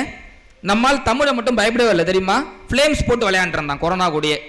ஏன் பயப்படல தெரியுமா? அவன் சொன்னான், போடா சிப்ஸு, நாங்கள் வாழ்கிறதே பொண்டாட்டின்ற கொரோனா கூட தான் வாழ்ந்துட்டு இருக்கோம், போவையா அங்கிட்டு அப்படின்னா. உண்மையிலே கொரோனாவை பயங்கர காமெடி பண்ண ஆளுங்க யாருன்னு பார்த்தா நம்மால் தான். ஆனால் அந்த கொரோனா வந்ததுக்கப்புறம் நம்ம வாழ்க்கை முறை மாறிடுச்சு. ஏன் தெரியுமா சொல்கிறேன்? போன வாரம் ஒருத்தர் கிருன்னு சுற்றி கீழே விழுந்துட்டார். அவர் சொன்னார், நான் கூட கொரோனாவோன்னு பயந்துட்டேங்க அப்படின்னு. அப்புறம் என்னாச்சுங்கன்னு கேட்டேன். அப்புறம் தான் ஹாஸ்பிட்டலில் செக்அப் பண்ணவும் சொன்னாங்க, சின்னதாக ஹார்ட் அட்டாக்குன்னு, அப்புறம் தான் நிம்மதியே வந்துச்சு அப்படின்னாரு. இப்போ என்ன ஆகி போச்சுன்னா ஹார்ட் அட்டாக் வந்து சின்னதாகி போச்சு, கொரோனா பெருசாகி போச்சு. ஆனால் எனக்கு கொரோனா கிட்ட பிடிச்ச விஷயம் என்ன தெரியுமா? கொரோனா நமக்கு சொல்லி கொடுத்த பாடமே, எப்பயுமே நம்ம அடுத்தவன் நாசமாக போனோம் தான் நினைப்போம். ஆனால் அந்த கொரோனா வந்ததுக்கப்புறம் தான் பக்கத்து வீட்டுக்காரரு, எழுத்த வீட்டுக்காரரு, எல்லா வீட்டுக்காரும் நல்லா இருக்கும்னு நினைக்க வச்சது இந்த கொரோனா தான். அதை தாண்டி அதுக்கு முன்னாடிலாம் பெரிய இங்கிலீஷ் பரம்பரை மாதிரி யாருக்கு எடுத்தாலும் ஷேக்கு தான் கொடுப்போம், இல்லை இப்படி தான் பண்ணுவோம். ஆனால் இப்போ எல்லாரையும் வணக்கம் சொல்லக்கூடிய கலாச்சாரத்தை கொரோனா கொண்டு வந்துச்சு அப்படின்றத நம்ம கற்றுக்கொள்ள பாடமே. ஏன்னா வணக்கம் என்ற வார்த்தை, அதை வணக்கம் என்று ஒடித்து பேசும் தொலைக்காட்சி தொகுப்பாளினிகள் இவர்கள் தமிழை இப்படி பேசும்போது அங்கே தமிழா கிடைக்கும், தமிழனுடைய கல்லீரல் தான் கிடைக்கும்னு பா விஜய் கவிதையை சொல்லியிருப்பார். சில நல்ல கலாச்சாரங்களை கொடுத்துச்சு. அதை தாண்டி நம்ம சாப்பிட்டுட்டு இருந்த பீஸா, பர்கர், கட்லெட் இதெல்லாம் யூஸ் ஆகாது, வீட்டில் அம்மா கொடுத்த மிளகு ரசம் தான் நமக்கு பயன்படுதுன்னு நமக்கு கொரோனா சொல்லி கொடுத்துச்சு. அப்படின்னா அதுலேருந்து மீண்டு வந்து நம்ம இன்றைக்கி இவ்வளோ பெரிய விஷயங்களை செஞ்சுக்கிட்டு இருக்கோம் அப்படின்னா பெரிய விஷயம்ன்றதான் உண்மையே. அதை தாண்டி தொலைக்காட்சி மனிதனை எப்படி கெடுக்குதோ அதே போல் இன்றைக்கி நாட்டில் என்ன ஒன்று கெடுக்கிற விஷயங்கள்லாம் தெரியுமா? இந்த ஃபோன் தாங்க. யார் ஒருத்தர் தலையில் பேனும் கையில் ஃபோனும் வச்சுருக்காங்களோ அவங்க நிம்மதியாக இருந்ததா வரலாறே கிடையாதுன்னு சொல்லுவாங்க. அப்போ நீயும் கையில் ஃபோன் தானே வச்சுருக்கேன்னா வேறு வழி கிடையாது. காலைல ஏஞ்சோன்னு முன்னாடி என்ன பண்ணாங்க? பல்லு தேய்ச்சாங்க. இப்போ காலைல ஏஞ்சோன்னு என்ன பண்ணுறான்? செல்லை தேய்ச்சிக்கிட்டு இருக்கிறான். இந்த செல்ஃபோன் வந்ததுக்கப்புறம் எவ்வளோ அநியாயம் நடக்குது பார்த்துருக்கீங்களா? அன்றைக்கெல்லாம் பார்த்தீங்கன்னா எவ்வளோ நல்ல நல்ல விளையாட்டுகள் விளையாண்டோம். இப்போ என்ன தெரியுமா விளையாடுறான்? ஆன்லைன் கேம்ஸில் விளையாடுறான். வெட்டு குத்து, வெட்டினாதான் பாயிண்ட், குத்துனாதான் பாயிண்ட் அப்படின்ட்டு அதில் சொல்கிறான். Winner winner chicken dinner. தம்பி சொல்கிறான் பாருங்க, வின்னர் வின்னர் சிக்கன் டின்னர். நான் தெரியாமல் தான் கேட்குறேன், திங்க முடியுமா இல்லை மூந்து தான் பார்க்க முடியுமா? அது ஒரு விளையாட்டு. இப்போ நான் ஒரு விளையாட்டு சொல்கிறேன், நீங்கள் எல்லாருமே அந்த விளையாட்டு தெரிஞ்சவங்க, நீங்களே திரும்பி சொல்லலாம். டிக் டிக், யார் அது? திருடன். என்ன வேணும்? நகை வேணும். என்ன நகை? கலர் நகை. என்ன கலர்? பச்சை கலர். என்ன பச்சை? மா பச்சை. என்ன மா? டீச்சர் அம்மா. என்ன டீச்சர்? கணக்கு டீச்சர். என்ன கணக்கு? வீட்டு கணக்கு. என்ன வீடு? மாடி வீடு. என்ன மாடி? மொட்டை மாடி. என்ன மொட்டை? பழனி மொட்டை. என்ன பழனி? வடை பழனி. என்ன வடை? ஆமை வடை. என்ன ஆமை? குளத்தாமை. என்ன குளம்? திரி குளம். என்ன திரி? விளக்கு திரி. என்ன விளக்கு? குத்து விளக்கு. என்ன குத்து? கும்மாங்குத்து. இதை கேட்கும்போது எவ்வளோ நல்லா இருக்கு. இதுவே வெட்டு குத்து, வெட்டினாதான் பாயிண்ட்டு, குத்துனாதான் பாயிண்ட்டுன்னா இது நல்லாவா இருக்குது? ஆக இதுதான் நம்ம கற்றுக்கணும். இன்னைக்கு குழந்தைகள் போடுறது கூட இந்த யூடியூப்பை பார்த்து தான் கற்றுக்குதுங்க. யாரும் வீட்டில் நிறைய அப்பா அம்மா சொல்லி கொடுக்குறது இல்லை. எனக்கு உங்களெலாம் பார்க்கும்போது சந்தோஷமாக இருக்குது. நிறைய இடத்துல இன்றைக்கெலாம் பெரிய பெரிய சிட்டிஸ்லாம் பார்த்தீங்கன்னா யாரும் சொல்லி கொடுக்குறது கிடையாது, யூடியூப்பை பார்த்து கற்றுக்குதுங்க. அதில் அவன் சொல்கிறான் பாருங்கள், create and small circle, put and horizontal line and put and vertical line, this is called ஆனான்றான். அடவனோடி வெயிலில் போட ஒரு போடுறதுக்கு எதுக்கு இவ்வளோ சிக்கல்? பாருங்கள். அதை தாண்டி இந்த யூடியூப்னு ஒன்று வந்ததுக்கப்புறம் பெரிய அநியாயம் நடக்குதுங்க. தமிழை முன்னாடி நிறைய விஷயங்களை சொன்னான். இப்போ என்ன தெரியுமா பண்ணுறாங்க? டூர் போட ஆரம்பிச்சிட்டாங்க யூடியூப்பில். என்ன டூர் போடுறாங்க தெரியுமா? Home tour. அது கூட பரவாயில்லக்கா. அடுத்து பாத்ரூம் டூரில் வந்து நிற்கிறாங்க. இன்றைக்கி இவன் வீட்டு பாத்ரூம் எப்படி இருந்தால் நமக்கு என்ன? இன்றைக்கி பாத்ரூம் டூரை வந்து சுற்றி காட்டுறான் யூடியூப்பில். இதுதான் எங்கள் இதுன்னு காட்டுறான். அதை பார்த்து நாங்கள் என்ன பண்ண போகிறோம்? இப்படி தான் ஒரு அம்மா என்ன பண்ணுச்சு, டூர் போட்டாங்க. ஹை ஃப்ரெண்ட்ஸ், இந்த வாரம் ஃபுல்லாக எங்கள் வீட்டை சுற்றி காட்ட போகிறேன் அப்படின்ட்டு முதல் வாரம் ஃபுல்லாக வீட்டை அழகாக சுற்றி காட்டிட்டாங்க. எது எது எங்கெங்கே இருக்குது எல்லாம். அடுத்த வாரம், போன வாரம் ஃபுல்லாக நீங்கள் வந்து ஹோம் டூர் பார்த்தீங்க, இந்த வாரம் என் ட்ரெஸ் கலெக்ஷன் டூர் பார்க்க போகிறீங்க அப்படின்ட்டு இந்த சாரீலாம் காஷ்மீரில் வாங்கிட்டு வந்தது, இது பஞ்சாபில் வாங்கினது, இது கடைக்காரருக்கே தெரியாமல் வாங்கினது அப்படின்னு எல்லாத்தையும் போட்டுட்டு மூணாவது வாரம், போன வாரம் ஃபுல்லாக நீங்கள் ட்ரெஸ் டூர் பார்த்தீங்க, இந்த வாரம் என்னுடைய ஜுவல் டூர், நான் என்னென்ன நகை வச்சுருக்கேன்றதை காட்டுறேன் அப்படின்ட்டு. ஃப்ரெண்ட்ஸ், இது அப்படியெல்லாம் நீங்கள் பார்க்க முடியாது, ஏன்னா நாங்கள் லாக் செட் பண்ணி வச்சுருக்கோம். அதையும் பாஸ்வேர்டு எல்லாம் காட்டி எல்லாம் செக் பண்ணி எல்லாம் எடுத்து காட்டி அழகாக காட்டிட்டாப்புல. இப்போ அந்த அம்மா, ஃப்ரெண்ட்ஸ் 3 வாரமாக வீட்டுக்குள்ளேயே டூர் போட்டுக்கிட்டு இருக்கேன், உங்களுக்கு போர் அடிக்கும், இந்த ஒரு வாரம் நான் என் ஃபேமிலியோட ஊட்டி போயிட்டு டூர் போகிறேன்னு இந்த அம்மா ஊட்டிக்கு போய் டூரை போட்டுச்சு. திருடம் பார்த்தான், இந்த அம்மா வீட்டில் டூரை போட்டான். இன்றைக்கி யூடியூப் பண்ணிக்கிட்டு இருக்கக்கூடிய விஷயங்கள் இதுதான். இன்றைக்கி பெரிய அநியாயம் நடந்துக்கிட்டு. இந்த ஃபோனில் என்னென்னமோ வருது பாருங்களேன். இப்போ அன்றைக்கி ஃபேஸ்புக் பார்த்துக்கிட்டு இருக்கிறேன், அதில் வருது 80 வயதில் இந்த பெரியவர் செய்யும் காரியத்தை பாருங்கள். நான் உடனே பெருசு ஏதோ பண்ணி மாட்டிக்கிச்சு போல் அப்படின்னு ஓப்பன் பண்ணி பார்க்குறேன். அவர் யோகா பண்ணிக்கிட்டு இருக்கார், அதை தான் அப்படி போட்டுக்கிட்டு இருக்கான். இனி எவ்வளோ பெரிய அபத்தங்களாக இருக்குது. எதையாவது ஒன்று அமுச்சு விட்டுறான், அதில் கடைசியாக சொல்கிறான் பச்சை தமிழனா நீ ஷேர் செய் அப்படின்றான். இதை பார்க்கும்போதே பதறுது, ஆகா நான் தமிழன் இல்லையா அப்படின்னு. எவ்வளோ அநியாயம். முன்னாடிலாம் ஒரு மஞ்சள் நோட்டீஸ் ஒன்று கொடுத்துருப்பாங்க, பார்த்துருப்பீங்க, இந்த மாதிரி இருக்கும். இதில் வந்து சாமி என் கனவில் வந்தது, நோட்டீஸ் அடித்து விநியோகம் செய்ய சொன்னது, இதை நீங்கள் 10 பேருக்கு விநியோகிக்க வேண்டும், விநியோகிக்கவில்லை என்றால் ரத்தம் கக்கி எதையாவது ஆகிவிடும்னு பார்த்தோன்னே பதறி போய்ட்டு சின்ன வயசில் நான்லாம் பயந்துருக்கிறேன். இன்றைக்கி அதனுடைய மாடர்ன் வெர்ஷன் தான், எதையாவது ஒன்று அமுச்சு விட்றான், நீ தமிழனா ஷேர் செய் அப்படின்றான். எவ்வளோ அபத்தங்களை இன்றைக்கி கொடுத்துக்கிட்டு இருக்கு அப்படின்றது தான் பெரிய இதுவே. அதை தாண்டி பார்த்தீங்கன்னா நம்ம என்ன நினைக்கிறோம், குழந்தைங்க மண்ணில் விளையாடிச்சுன்னா அதனுடைய ட்ரெஸ் அழுக்காயிடும்ட்டு தான் கம்ப்யூட்டர் கேம்ஸு ஆன்லைன் கேம்ஸுன்னு கொடுத்து குழந்தைய வந்து மண்ணில் விளையாடுறது இல்லை. மண்ணில் விளையாண்டா அதுக்கு எதிர்ப்பு சக்தி கிடைக்கும். இன்றைக்கி குழந்தைக்கு மண்ணுனாலே பதறதுங்க. சூரிய ஒளிச்சத்தை படும்போதே சன் கிஸ்ஸிங்னு எடுத்து ஃபோட்டோ எடுத்து போடுறான். அப்போ ஒன்றே ஒன்று தான் நம்ம தெரிஞ்சுக்கணும், இந்த குழந்தை மண்ணில் விளையாடினால் ஆடை மட்டும்தான் அழுக்காகும், இதே குழந்தை மொபைலில் விளையாடிச்சுன்னா அதோடைய வாழ்க்கையே அழுக்காகும்ன்றதை நம்ம எடுத்துக்கணும். கை தரலாம் நல்ல விஷயங்களாக இருந்தால்.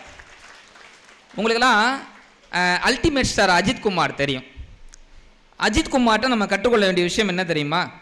அவர் ஒரு பெரிய நடிகர், இப்போ ஒரு பெரிய கார் ரேசிங்கில் கூட கலந்து நமக்கு 3வது பரிசை பெற்று கொடுத்துருக்கிறார். ஆனால் நான் அஜித் குமார்ட்ட வியக்கிற விஷயம் என்ன தெரியுமா, அவருடைய மொபைல் இருக்குது பார்த்தீங்களா, basic model phone, button phone தான். இங்கே எத்தனை பேர் பட்டன் ஃபோன் வச்சுருக்கீங்க? யாராவது வச்சுருக்கீங்களா? நீங்கள் தான் சார் வாழ்க்கையை அப்போ நிம்மதியாக வாழ்கிறீங்கன்னு அர்த்தம். அதில் வரக்கூடிய அந்த பாம்பு கேம் ஒன்று இருக்கும், டக்கு டக்கு டக்குன்னு பேர் குடிச்சிக்கிட்டு அதை விளையாடுற வரைக்கும் மகிழ்ச்சியாக தான் இருந்துச்சு. அவர் பட்டன் ஃபோன் வச்சுருப்பாராம். அஜித்தோட பிஏ கேட்டாராம், சார் உங்களுடைய பிஏ நானே வந்து ஆப்பிள் ஐஃபோன் வச்சுருக்கிறேன், நீங்கள் எவ்வளோ பெரிய நடிகர், நீங்கள் போயிட்டு பட்டன் ஃபோன் வச்சுருக்கலாமா அப்படின்னு.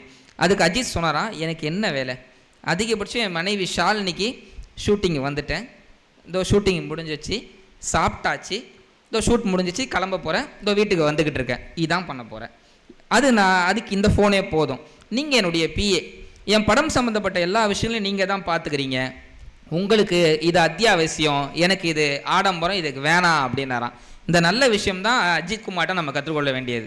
குழந்தைகளுக்கு நம்ம இதை தான் சொல்லிக் கொடுக்கணுமே ஒழிய அந்த நடிகரை நம்ம ரோல் மாடலாக எடுத்துக்கொள்ளக்கூடாது அப்படின்றது தான். அதே மாதிரி இன்றைக்கு இந்த குழந்தைகளுக்கு நம்ம சொல்லிக் கொடுக்க வேண்டியது எப்படியோ அதே போல் இன்றைக்கி இளைஞர்களுடைய வாழ்க்கையுமே அப்படியே வித்தியாசமாக போயிட்டுருக்கு. இன்றைக்கெல்லாம் பார்த்தீங்கன்னா பசங்க, உங்களுக்கு என்னுடைய இளம் ஏதாவது ஒரு டீனேஜ் பசங்க உங்களுக்கு இருந்திருக்கலாம், நம்ம கண்காணிக்க வேண்டியது ரொம்ப அவசியம். ஏன்னா நான் 90s கிட்ஸ், தான் பொண்டாட்டியை யாராவது பார்த்தாலே முறைச்சி பார்த்தா 80s கிட்ஸ் எங்கே, தான் பொண்டாட்டிக்கூடியே டிக்டாக்ல ரீல்ஸ் போட்டு ஆடிக்கிட்டு இருக்க 2K கிட்ஸ் எங்கே, பொண்டாட்டியே இல்லாமல் வாழ்றவங்களை போல் 90s கிட்ஸ் எங்கே அப்படின்னு சொல்லுவாங்க. ஜாதகம் வாங்குவாங்க, பார்ப்பாங்க, செட் ஆகலைன்றாங்க, ரிப்பீட்டு, இப்படி தான் போயிட்டு இருந்துச்சு. எனக்கெல்லாம் இப்போ தான் ஒரு 3 மாதம் முன்னாடி கல்யாணம் ஆச்சு. ஆனால் நான் என்ன பண்ணேன் தெரியுமா, ஜனவரி 1ஆம் தேதி இந்த வருஷமாவது கல்யாணம் ஆகுமா அப்படின்னு சொல்லி போன ஜனவரி 1 டாஸ் போட்டு பார்த்தேன். 1 ரூபா காயின் எடுத்து பூ விழுந்தால் அந்த வருஷம் கல்யாணம் ஆகும், தலை விழுந்தால் இந்த வருஷம் ஆகாது அடுத்த வருஷம் ஆகும்ட்டு அந்த காயினை சுண்டி போடுறாங்க. பூ விழுதான்னு பார்த்து போயிட்டே இருக்கிறேன். அந்த 1 ரூபா காயின் கீழே விழுந்து குடுகுடுன்னு ஓடி போய் சாக்கடைக்குள்ளே விழுந்துருச்சு. நான்லாம் கல்யாணம் ஆகிற வரைக்கும் பயத்திலே கிடந்தேன், கல்யாணம் ஆகுமா ஆகாதான்னு.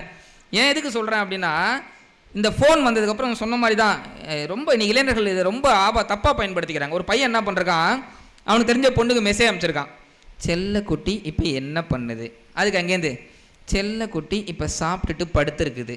உடனே இதுக்கு இவன் நைட்டு 10 மணி, செல்ல குட்டி இப்போ என்ன ட்ரெஸ்ஸு போட்டிருக்கு, அதுக்கு அங்கேருந்து செல்ல குட்டி இப்போ லுங்கி கட்டியிருக்கு. உடனே இவன் செல்ல குட்டி பொய் சொல்லுது, செல்ல குட்டி லுங்கிலாம் கட்டாதே, அதுக்கு அங்கேருந்து மெசேஜ் பண்ணுறது செல்ல குட்டியோட அப்பா. அன்றைக்கி ஃபோனை சுவிட்ச் ஆஃப் பண்ணோன்னா இன்னி வரைக்கும் அவன் ஆன் பண்ணலை. இன்றைக்கி யார்கிட்ட பேசுகிறோம் என்னன்னே தெரியாமல் இந்த சமூக வலைதளங்கள் வந்துச்சு பார்த்தீங்களா, அது பெரிய அழிவு. இன்றைக்கி ஃபேஸ்புக்கு, வாட்ஸ்அப்பு, இன்ஸ்டாகிராமு பெரிய அநியாயம். இன்ஸ்டாகிராமில் இப்போ சமீபத்தில் உலகமே அழிய போகுதுன்னு ஒரு பொருளை வந்துச்சு. அப்போ ஒரு பையன் பயந்து போயிட்டு அவன் லவ் பண்ண பொண்ணுக்கு இன்ஸ்டாகிராமில் மெசேஜ் அனுப்புகிறான், உலகமே அழிய போகுது, இது வரைக்கும் நான் வந்துட்டு ஒரு உண்மையை சொல்ல மறந்துச்சேன், இப்பயாவது நான் சொல்லிடுறேன், நான் உன்னை காதலிக்கிறேன் அப்படின்னு இவன் சொல்லியிருக்கான். அதுக்கு அந்த பொண்ணு ஐடியிலேருந்து ரிப்ளை வந்திருக்கு, உலகமே அழிய போகுது, நானும் இதுக்கு மேலே உன்னை ஏமாற்ற விரும்பலை, நானும் இப்பயே சொல்லிடுறேன், நீ இவ்வளோ நேரம் பேசிக்கிட்டு இருந்தியே, நான் ஆம்பளை பையனே இல்லை, நான் பொம்பளை பிள்ளையில ஆம்பளை பையன் அப்படின்ச்சான். அப்படி யார்கிட்ட பேசணும்னு தெரியாமல் ஃபேக் ஐடி. நம்ம அந்த காலத்தில் இருந்தவங்களுக்கு தெரியும், அந்த முரளி படம் பார்த்தவங்களுக்கு தெரியும், காதலை நம்ம சொல்ல பயந்துக்கிட்டு கடைசி வரைக்கும் காதலை சொல்லவே மாட்டான். ஜென்ஸு பாத்ரூமில் போய் எழுதி வைப்பான், Anita I love you, Anita ஏண்டா அங்கே வர போகுதுன்ற மாதிரி இருக்கும். ஆனால் அதில் ஒரு லாஜிக் இருந்துச்சு, நேரில் சொல்ல பயம். இன்றைக்கி என்ன ஆகிப்போச்சு, ஃபேஸ்புக் வந்துருச்சு. பொண்ணு பேர் திவ்யா. பாருங்கள், திவ்யாவுக்கு ப்ரொஃபைல் பிக்சர் அழகாக ஒரு பூ படம். ஆனால் பாருங்கள், திவ்யா படித்தது government boys higher secondary school. அது ஃபேக் ஐடி. அது ஃபேக் ஐடின்னு தெரியாமல் ஆகிட்ட அப்பாவையாக கடலை போட்டுட்ருக்கான் இன்றைக்கி நம்ம பசங்க. ஏன்னா இந்த கால தலைமுறைக்கு நம்ம நிறைய சொல்லிக் கொடுக்க வேணும் அப்படின்றது தான். அதுலேயும் இப்போ பார்த்தீங்கன்னா இந்த சமூக வலைதளங்கள்லாம் நிறைய நம்மளை ஏமாற்றிக்கிட்டு இருக்காங்க. அதில் இப்போ சமீபத்தில் நான் பார்த்தது, கருங்காலி மாலை போட்டால் உங்கள் வாழ்க்கையில் இருக்க எல்லா பிரச்சனையும் தீர்ந்துடும். இப்போ எவ்வளோ விளம்பரம் வந்துக்கிட்டு கருங்காலி மாலையை பார்த்து. நான் கேட்குறேன், எனக்கு இருக்கிற பிரச்சனைகள்லாம் கருங்காலி மாலை இல்லை, கருங்காலி மரத்தையே கட்டி பிடிச்சாலும் பிரச்சனை தீராது. ஆனால் அவன் நம்மளை ஏமாற்றிக்கிட்டு இருக்கான்ற போது நம்ம இதுலேருந்து ரொம்ப தெளிவாக இருக்கணும். இந்த வாழ்க்கைங்க எப்பயுமே நமக்கு தேவைப்பட்டதை தேவைப்படுற நேரத்தில் கொடுக்காது. எனக்கு பேங்க்லேருந்து கால் பண்ணாங்க. வணக்கம் சார், பேங்க்லேருந்து மேனேஜர் பேசுகிறோம். எங்கள் பேங்க்கில் நீங்கள் மாதம் 6000 கட்டினீங்க அப்படின்னா உங்களுக்கு 60 வயசு ஆகும்போது நாங்கள் வந்து 1 கோடி ரூபாய் கொடுப்போம் அப்படின்னாங்க. நான் சொன்னேன், அந்த 1 கோடியை எனக்கு இப்போ கொடுத்துருங்க சார், நான் 60 வயசு ஆகும்போது வந்து 60 வயசு வரைக்கும் நான் மாதம் 6000 கட்டுறேன் அப்படின்னேன். நான் ஏதாவது தப்பாக சொன்னேன்னா, ஆனால் ஃபோனை சுவிட்ச் ஆஃப் பண்ணிட்டார். இந்த வாழ்க்கை எப்போ நமக்கு எது கொடுக்குறோமோ அது கொடுக்காது அப்படின்ற போது அதையெல்லாம் பெற்றுக்கொள்ள வேண்டியது விஷயங்கள் இருக்குது. இன்றைக்கி வந்து ரொம்ப ஜாக்கிரதையாக வார்த்தைகளே கையாளணும். சின்ன சின்ன வித்தியாசங்களில் வாழ்க்கை வெற்றி பெறும். ஏன்னா 2 ஸ்வீட் கடை பக்கத்தில் இருந்துச்சு. ஒரு ஸ்வீட் கடை எழுதி போட்டான், எங்கள் கடை புத்தம் புதிய கடை அப்படின்னா. இன்னொரு ஸ்வீட் கடை எழுதி போட்டான், எங்கள் கடை பாரம்பரியமான கடைன்னு. இந்த பக்கத்தில் புது ஸ்வீட் கடைக்காரன் என்ன பண்ணான், பக்கத்தில் கீழே எழுதி போட்டான், எங்கள் கடை நேற்று தான் திறக்கப்பட்டது, ஓல்டு ஸ்டாக்கே இல்லைன்னு சொன்னான். ஒரு சின்ன வார்த்தை மிகப்பெரிய வித்தியாசத்தை கொடுத்துச்சு. ஒரே சமையல் புத்தகம் ரொம்ப நாளாக விற்காமல் இருந்துச்சு, அதை யாருமே வாங்கலை. சமையல் புத்தகத்தை யாருமே வாங்கலைன்னொடனே என்ன பண்ணாங்களாம், அது ரொம்ப கலர்ஃபுல்லாக மாற்றிருக்கிறாங்க. கலர்ஃபுல்லாக மாற்றினதுக்கப்புறம் அந்த சமையல் புத்தகத்தை யாருமே வாங்கலை. ரொம்ப வருஷமாக இருக்கக்கூடிய புத்தகம் என்ன விற்கவே மாட்டேங்குதுன்ட்டு என்ன பண்ணலான்ட்டு மண்டையை போட்டு பிச்சுக்கிறாங்க. அட்டை படத்தை கலர்ஃபுல்லாக மாற்றியாச்சு, அப்பயும் யாரும் வாங்கலை. சரி என்ன பண்ணலாம், தலைப்பை மாற்றி வைப்போம் அப்படின்ட்டு சமையல் புத்தகன்ற வார்த்தையை தூக்கிட்டு 18 வயது பெண்கள் தெரிந்து கொள்ள வேண்டியது அப்படின்னு தலைப்பை மாற்றி வச்சு அந்த புக்கு வச்சுருக்கிறாங்க. இப்போ அந்த புக்கு ஒரே வாரத்தில் 1 லட்சம் புத்தகம் விற்றுருச்சு. பதிப்பகங்காரனே ஆடி போயிட்டான்.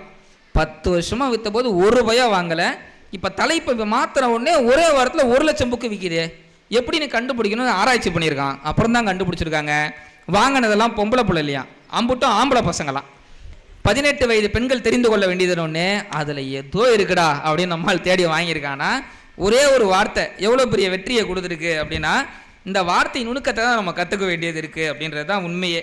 ஏன்னா சின்ன வார்த்தை மிகப்பெரிய விஷயத்தை கொடுத்துரும். ஒருத்தன் பூச்சி மருந்து கடையில் 20 வருஷமாக வேலை பார்த்துருக்கான். திடீர்னு அவனை வேலையை விட்டு தூக்கிட்டாங்க. அவனுக்கு என்ன பண்ணுறதுன்னு தெரியாமல் அந்த பூச்சி மருந்து கடைக்கு ஆப்போசிட்லேயே ஒரு ஹோட்டல் இருந்திருக்கு, அங்கே போய் வேலை கேட்டு அங்கே ஜாயின் பண்ணிட்டான். ஒருத்தர் சாப்பாடு வாங்க வந்திருக்கிறார். இவன் கேட்டிருக்கிறான், பூச்சி மருந்து கடையில் வேலை செஞ்சவன், தப்பாக சொல்லிட்டேன், அவன் ஹோட்டலில் வேலை செஞ்சவன் இப்போ பூச்சி மருந்து கடைக்கு வந்துட்டான். இவன் கேட்டிருக்கான், பூச்சி மருந்து வாங்க வந்தவனை பார்த்து சாப்பிட்றீங்களா இல்லை பார்சலான்னு கேட்டிருக்கான். அவன் தெரிச்சு ஓடி இருக்கிறான். இன்றைக்கி சின்ன வார்த்தை இவ்வளோ பெரிய விஷயங்களை கொடுத்துக்கிட்டு இருக்குன்றது தான் உண்மையே. இன்றைக்கி அடுத்தவனை ஏமாற்றுதல் மிகப்பெரிய அங்கீகாரம்னு நினச்சிக்கிட்டு இருக்காங்க. நம்ம குழந்தைகளுக்கு சொல்லிக் கொடுக்கணும், ஏமாற்றுவது பெரிய வீரம் கிடையாது, நம்ம யாரையும் ஏமாற்றவும் கூடாது ஏமாறவும் கூடாது அப்படின்றது தான். ஏன்னா ஒருத்தன் என்ன பண்ணால் ஒரு ஓவிய கண்காட்சிக்கு போயிருந்தான். அந்த நிறைய ஓவியங்கள் மாற்றிருக்கிறாங்க. இங்கே அவனுக்கு வந்து இப்போ என்னென்னா ஒரு ஜமீன்தார் ஓவியம் ரொம்ப பிடிச்சிருக்கு. இவன் கேட்குறான், இந்த ஓவியம் எவ்வளோ அப்படின்னு. அந்த ஓவியம் 1500 ரூபா. அன்றைக்கின்னு இவங்ககிட்ட பார்த்தீங்கன்னா ஒரு 1000 ரூபா தான் இருந்திருக்கு, 500 ரூபா இல்லை. சரி 500 ரூபா ரெடி பண்ணிக்கிட்டு வருவோம் அப்படின்ட்டு ஒரு வாரம் வேலை செஞ்சு அந்த 500 ரூபா ரெடி பண்ணிவிட்டு அந்த ஜமீன்தார் ஓவியத்தை வாங்கிறதுக்கு போகிறான். அந்த ஓவிய கண்காட்சியில் அந்த ஜமீன்தார் ஓவியம் இல்லை, வேறு யாரோ வாங்கிட்டு போயிட்டாங்க. இவனுக்கு ரொம்ப வருத்தம், நமக்கு ரொம்ப அழகாக இருந்துச்சு, நம்ம வீட்டில் மாட்டலாம்னு நினச்சோம், முடியலையேன்னு வருத்தமாக வீட்டுக்கு வந்துடுறான். 1 மாதம் கழித்து அவன் ஃப்ரெண்டு வீட்டுக்கு போகிறான். ஃப்ரெண்டு வீட்டில் இவன் வாங்கணும்னு நினச்ச ஜமீன்தார் ஓவியத்தை நடு ஹாலில் மாட்டி வச்சுருக்கான் அவன் ஃப்ரெண்டு. இவனுக்கு ரொம்ப சந்தோஷமாகி போச்சு. ஆனால் காட்டிக்காமல் இருப்போம் அப்படின்ட்டு ஃப்ரெண்டு வந்தோடனே கேட்டான், மச்சான் இவர் யாருடா அப்படின்னு. அதுக்கு அவன் அடித்து விட்டுருக்குறான், இவர் எங்கள் தாத்தாடா, அந்த காலத்தில் பெரிய ஜமீன்தார் அப்படின்னானா. அப்போ நம்மால் நினச்சிருக்கான், அன்றைக்கி மட்டும் 500 ரூபா இருந்தால் அவர் ஏன் தாத்தாவாக இருப்பார் அப்படின்னு சொல்லி. பாருங்கள், இப்படி ஏமாற்றுறதெல்லாம் இப்படி தான் ஆகுன்றது தான் உண்மை. இன்றைக்கி ஒன்றும் இல்லை, உலகமே அடுத்தவரை ஏமாற்றுறதை திறமை நினச்சிக்கிட்டு இருக்குது. 2 முதலாளிக்குள்ளே சண்டை. உலகத்திலே ஏன் வேலைக்காரன் தான் படு முட்டாள்னு 2 முதலாளியும் மாற்றி மாற்றி அடிச்சுக்கிறாங்க. நமக்குள்ளே ஏன் சண்டை, போட்டி வச்சுருவோம் அப்படின்ட்டு முதலாளி என்ன பண்ணுறாரு, வேலைக்காரனை கூப்பிட்டார். இந்தா 10 பைசா, போயிட்டு இனோவா கார் வாங்கிட்டு வா அப்படின்றார். அதுக்கு இவன் பவ்யமா சரிங்க ஐயா அப்படின்ட்டு போகிறான். போன உடனே முதலாளி 2வது முதலாளிகிட்ட கேட்டிருக்காரு, 10 பைசா கொடுத்து கார் வாங்கிட்டு சொல்கிறேன், அது செல்லுமா செல்லாதன்னு கூட தெரியாது, போகிறான் பட்டியா, அப்போ இவன் தானே முட்டா பைய அப்படின்ட்டுருக்காரு. அதுக்கு 2ஆம் முதலாளி சொல்கிறார், ஒரு நிமிஷம் பொறு, நான் ஏன் வேலைக்காரனை கூப்பிட்றேன் அப்படின்ட்டு. அவன் அதை விட பவியமாக வந்தான், ஐயா சொல்லுங்க ஐயா அப்படின்ட்டு. வீட்டில் போயிட்டு நான் இருக்கேனான்னு பார்த்துட்டு வா. அவன் சரிங்க ஐயா அப்படின்ட்டு போயிட்டான். உங்களாவது பரவாயில்ல, வீட்டில் போயிட்டு நான் இருக்கேனான்னு பார்த்துட்டு சொல்கிறான், அவன் போகிறான் பத்தியா, அப்போ இவன் தானே முட்டா பையா அப்படின்னா. நடுவில் இப்போ 2 வேலைக்காரனை மீட் பண்ணிக்கிறான். 2 வேலைக்காரனை மாறி மாறி ஏன் முதலாளி பைய மாதிரி முட்டா பைய கிடையாது, முட்டா பைய கிடையாது 2 பேரும் சொல்லிக்கிறான். ஏன்டா அப்படி சொல்கிறேன்னு கேட்டுக்கான். முதல் வேலைக்காரன் சொல்லிருக்கான், லூசு பைய 10 பைசா கொடுத்து கார் வாங்கிட்டு சொல்கிறான், அதுவும் இனோவா கார் கேட்குறான், இன்றைக்கி ஞாயிற்றுக்கிழமை கடை இருக்குமா அப்படின்னானா. அதுக்கு 2ஆவது வேலைக்காரன் சொல்லியிருக்கான், அவர் பாவம் ஏன் மறதி ஞாபகத்தில் சொல்லிருப்பாரு, இது பரவாயில்ல, ஏன் முதலாளி இருக்காது பாரு, அவன் அதை விட முட்டா பைய, ஏன் அப்படி சொல்கிற, லூசு பைய வீட்டில் போயிட்டு நான் இருக்கணான்னு பார்த்துட்டு வர சொல்கிறான், அவன் கையில் தான் ஃபோன் இருக்குல்ல, ஃபோன் பண்ணி தெரிஞ்சுக்கலாம்ல அப்படின்னு நானா. இன்றைக்கி பாருங்கள், இப்படி தான் உலகம் போயிட்டுருக்குன்றது தான் உண்மையே. இன்றைக்கி கடவுளையே ஏமாத்துறான் மனுஷன். எம்மன் ஒரு நாள் பூமிக்கு வந்தவர் என்ன பண்ணார், ஒரு அம்மா கிட்ட போகிறார், அம்மா நீ தான் இருக்க வா போகலாம் அப்படின்றார். அந்த அம்மா சொல்கிறாங்க, சுவாமி நீங்கள் அங்கேருந்து வந்திருப்பீங்க, டயரில் வந்திருப்பீங்க, ஒரு 10 நிமிஷம் உட்காருங்க, காஃபி குடிச்சிட்டு போகலாம் அப்படின்றார். எம்மனுக்கு இது ஒரு வித்தியாசமாக இருக்குது, இது வரைக்கும் எந்த வீட்லையும் நமக்கு காஃபி கொடுத்ததுலையே, இந்த அம்மா காஃபி கொடுக்குறாங்களே சரின்ட்டு உட்காந்துறார். இந்த அம்மா என்ன பண்ணுறது, ரொம்ப சாமர்த்தியமாக காஃபியில் மயக்கம் மருந்து கலந்து கொடுத்துருக்குது. இது தெரியாமல் குடித்த எம்மன் என்ன பண்ணுறாரு, மயக்கம் போட்டுடுறாரு. பக்கத்துலேயே புத்தகம் வச்சுருக்கிறார், அந்த புக்கில் தான் லிஸ்ட் இருக்குது. இந்த அம்மா எடுத்துச்சு, இந்த அம்மா பேர் ஃபஸ்ட்டு இருந்துருக்குது. ரொம்ப சாமர்த்தியமாக செயல்படுறதா நினச்சிக்கிட்டு நல்லா அழின்னு அழிச்சிட்டு இந்த அம்மா பேரை கடைசியாக எழுதிக்கிட்டு வச்சுட்டு உட்காந்துருச்சு. இப்போ ஒரு அரை மணி நேரம் கழித்து அம்மன் மயக்கத்துலேருந்து எழுந்திருக்கிறார். அவர் சொல்கிறாரு, சாரிம்மா வந்த டயரில் நான் தூங்கிட்டேன் போல், ஆனால் இது வரைக்கும் எத்தனையோ வீட்டுக்கு போயிருக்கேன், வர மாட்டேன்னு சொல்லுவாங்க, நான் அடித்து எழுதிட்டு போயிடுவேன், ஆனால் இது வரைக்கும் யாருமே ஒரு தண்ணி கூட கொடுத்தது கிடையாது, நீ காஃபிலாம் கொடுத்து கவனிச்சா காஃபி நல்லாவும் இருந்துச்சு, எனக்கு ஒன்று எப்படிம்மா மேலே தூக்கிட்டு போகிறது ரொம்ப கஷ்டமாக இருக்குது, நான் வேணா ஒன்று பண்ணுறேன், எப்பயும் புக்கில் ஃபஸ்ட்லேருந்து வருவேன், இப்போ உனக்காக நான் லாஸ்ட்லேருந்து வரேன். பாருங்கள், ஏமாற்றனா இதான் நடக்கும். ஏன் நான் என்ன வச்சே சொல்லுவேனே, நான் வந்து பட்டிமன்ற பேச்சாளராக இருந்தாலும் நான் ஒரு அட்வொகேட். 9 வருஷம் முன்னாடி நடந்த சம்பவம் இது. நான் வந்து பிஏபிஎல் முடிச்சுட்டு லா காலேஜெலாம் முடிச்சுட்டு ஆஃபீஸ் போட்டிருந்தேன் எங்கள் ஊரில். பொதுவாக என்னென்னா, நம்ம ஆளுங்களுக்கு வந்து அட்வொகேட்னா முடி நிறச்சிருந்தா தான் விஷயம் தெரிஞ்சவர், என்ன மாதிரி சின்ன பையனாக இருந்தால் விஷயம் தெரியாது, மக்களுடைய நினைப்பு, அது நியாயமும் கூட. அப்போ எனக்கு என்னென்னா ஒரு பந்தா பண்ணணும், கார்ப்பரேட் செட்டப்பில் ஆஃபீஸ் போட்டேன் சார், என்னென்ன வேணுமோ எல்லாம் வாங்கி வச்சேன், புக்கெல்லாம் வாங்கி அடுக்கி தள்ளினேன். இதே மாதிரி அழகாக ஒரு டேபிளுக்கு மேலே என்ன பண்ணேன், ஒரு கம்ப்யூட்டர் சிஸ்டம் எல்லாம் வச்சுக்கிட்டு, லேப்டாப்பு அது இதுன்னு வச்சு, டெலிஃபோன் புதுசாக ஒரு டெலிஃபோன் இது எல்லாம் வாங்கி வச்சுட்டு உட்காந்துருந்தேன். யாராவது வராங்கனான்னு பார்த்துட்டே இருப்பேன். அப்போ திடீர்னு யாரோ ஒருத்தர் என் ஆஃபீஸை நோக்கி உள்ளே வரார். சரி ஓகே, ஒருத்தர் வரார், முதல்ல ஒரு ஆடு மாட்ட போகுது, ஒரு பில்டப் பண்ணுவோம் அப்படின்ட்டு ஃபோன் எடுத்தேன். அவர் உள்ளே வரும்போதே, வாங்க அவங்க உட்காருங்க அப்படின்னு உட்காந்துட்டு நான் யார்ட்டையோ பேசுகிற மாதிரி, ஹலோ சார் உங்கள் கேஸ் வந்து ஆல்ரெடி 2 ஹியரிங் போயிடுச்சு, நீங்கள் இன்னும் ஃபீஸ் கொடுக்க வேண்டியது ஒரு 30 ரூபா பெண்டிங் இருக்குது, நீங்கள் கொடுத்தீங்கன்னா நம்ம முடிச்சிடலாம், அது ஒன்றும் இல்லை, நமக்கு தான் ஃபேவராக இருக்குது.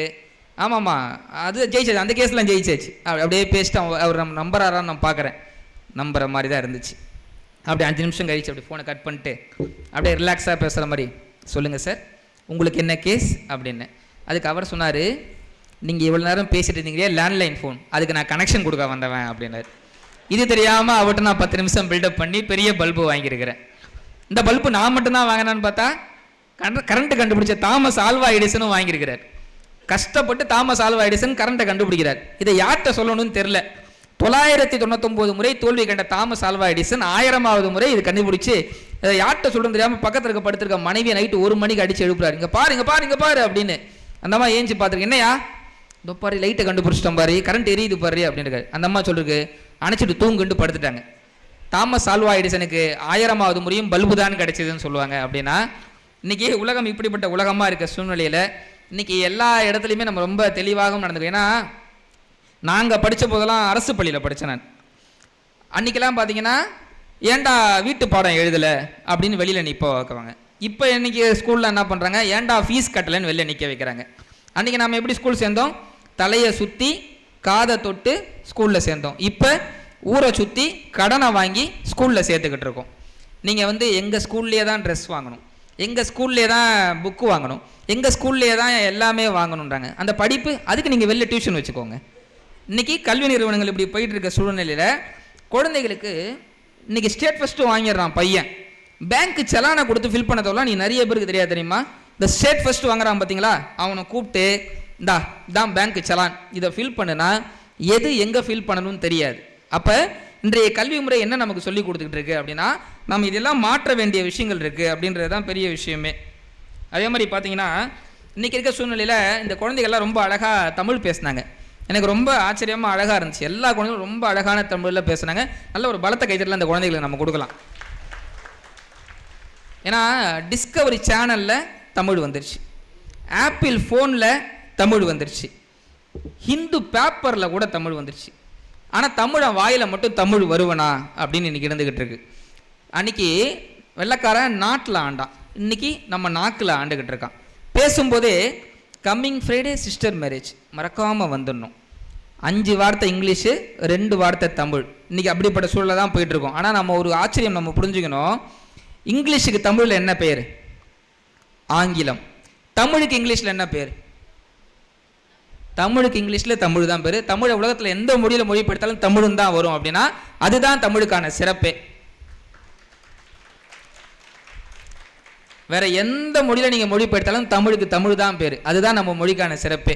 இப்போ சமீபத்தில் அரசாங்கம் என்ன பண்ணாங்க, தமிழில் கடைகளுக்கு பேர் வச்சா வரி விலக்கு அப்படின்னாங்க. அப்போ ஒரு கடையில் எழுதி போட்டிருந்தான், பேகு கடையில் பேக் ரிப்பேர் செய்யப்படும்ன்றதை எடுத்துட்டு இங்கு பேக்குகள் ரிப்பேர் செய்யப்படும்னு எழுதி போட்டிருந்தான். இதான் தமிழ். நமக்கு இன்னைக்கு இப்படி தான் போயிட்டு இருக்குது. எங்கே போயிட்டு இருக்கோன்றது தான் இன்னைக்கு எல்லாமே நம்ம வெள்ளைக்காரன் சொன்னால் கேட்குறோம், வெளிநாட்டுக்காரன் சொன்னால் கேட்குறோம். ஆனால் நம்மளை கௌரவ தெரிஞ்சுக்கிறது கிடையாது. இன்றைக்கி ஒன்றும் இல்லை. இன்னைக்கு காலைல நம்ம பாரதியார் வாழ்ந்த எட்டயபுரம் இல்லத்துக்கு நான் போயிட்டு வந்தேன். பாரதியார் பிறந்த வீடு. ஒரு நாளைக்கு 20 பேர் 30 பேர் தான் வந்துக்கிட்டு இருக்காங்க. எவ்வளோ பெரிய மகா கவி. ஆனால் அவர் வாழ்ந்த வீட்டு நம்ம அங்கே லோக்கல் இருக்கவங்க கூட போய் பார்க்க மாட்டாங்க. அப்படின்னா இன்றைக்கி நமக்கு நம்மளுடைய பெருமைகள் தெரியறதில்ல. உலகத்தினுடைய மையப்பகுதி எதுன்னு ஒரு இங்கிலாந்துக்காரன் கண்டுபிடிச்சான். உலகத்தினுடைய மையப்பகுதி எதுன்னு பார்க்கும்போது அவன் என்ன பண்ணுறான், இந்தியாவுக்கு வரான். இந்தியாவில் எதிராக மையப்பகுதின்னு பார்க்கும்போது தமிழ்நாடு. தமிழ்நாட்டில் எது மையப்பகுதி அப்படின்னு பார்க்கும்போது கடலூர் மாவட்டம். கடலூர் மாவட்டத்தில் எதிராக மையப்பகுதின்னு பார்க்கும்போது சிதம்பரம். சிதம்பரத்தில் எதிராக மையப்பகுதி அப்படின்னு பார்க்கும்போது சிதம்பரம் நடராஜர் கோயில்.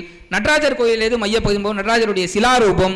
நடராஜர் சிலாரூபத்தில் எது மையப்பகுதின்னு பார்க்கும்போது அவர் தூக்கி டான்ஸ் ஆட இருப்பாங்க, ஒத்த காலினுடைய நுனி, அதில் தான் உலகத்தினுடைய மையப்பகுதி இருக்குன்னு ஒரு இங்கிலாந்துக்காரன் கண்டுபிடிச்சி சொன்னாதான் இங்கே இருக்கிறவனுக்கு தெரியுதுன்னு சொன்னால் நமக்கு நம்ம பெருமை தெரியறது இல்லையே அப்படின்றது தான் பெரிய ஏக்கமாக இருந்துக்கிட்டு இருக்கு. அதனால் குழந்தைகளுக்கு நம்ம அதையெல்லாம் சொல்லி கொடுத்து வளர்க்க வேண்டிய மிகப்பெரிய பொறுப்பு நம்ம எல்லா இடத்துலையுமே இருக்குது அப்படின்றது தான் உண்மையே. இதுக்கு நம்ம இன்னைக்கு இதெல்லாம் எடுத்து சொன்னால் இது அட்வைஸ் அப்படின்னு நிறைய பேர் நினைக்கிறேன். அட்வைஸே கிடையாது. எனக்கு ரொம்ப ரொம்ப பிடிக்காத விஷயம் என்ன தெரியுமா, அட்வைஸ் தான். ஏன்னா அட்வைஸ்ன்றது வேப்பலை மாதிரி, பிச்சு கொடுக்கறது ஈஸி, மென்று திங்கிறது கஷ்டம். இன்றைக்கி வாழ்க்கை முறை பாருங்களேன், நிறைய விஷயங்கள் இருக்குது. சைக்கிள் ஓட்ட கஷ்டமாக இருக்கேன்னு பைக்கு வாங்கி, பைக்கை விட ஈஸியாக இருக்கேன்னு காரு வாங்கி, அதனால எந்த வேலையும் செய்யாமல் தொப்பை வாங்கி, இந்த தொப்பையை குறைக்கலான்னு ஜிம்முக்கு போனால் என்ன பண்ணுறான், ஓடாத சைக்கிளை ஓட்டுறான்றான். அதை தாண்டா நான் ஃபஸ்ட்டு பண்ணிக்கிட்டு இருந்தேன்.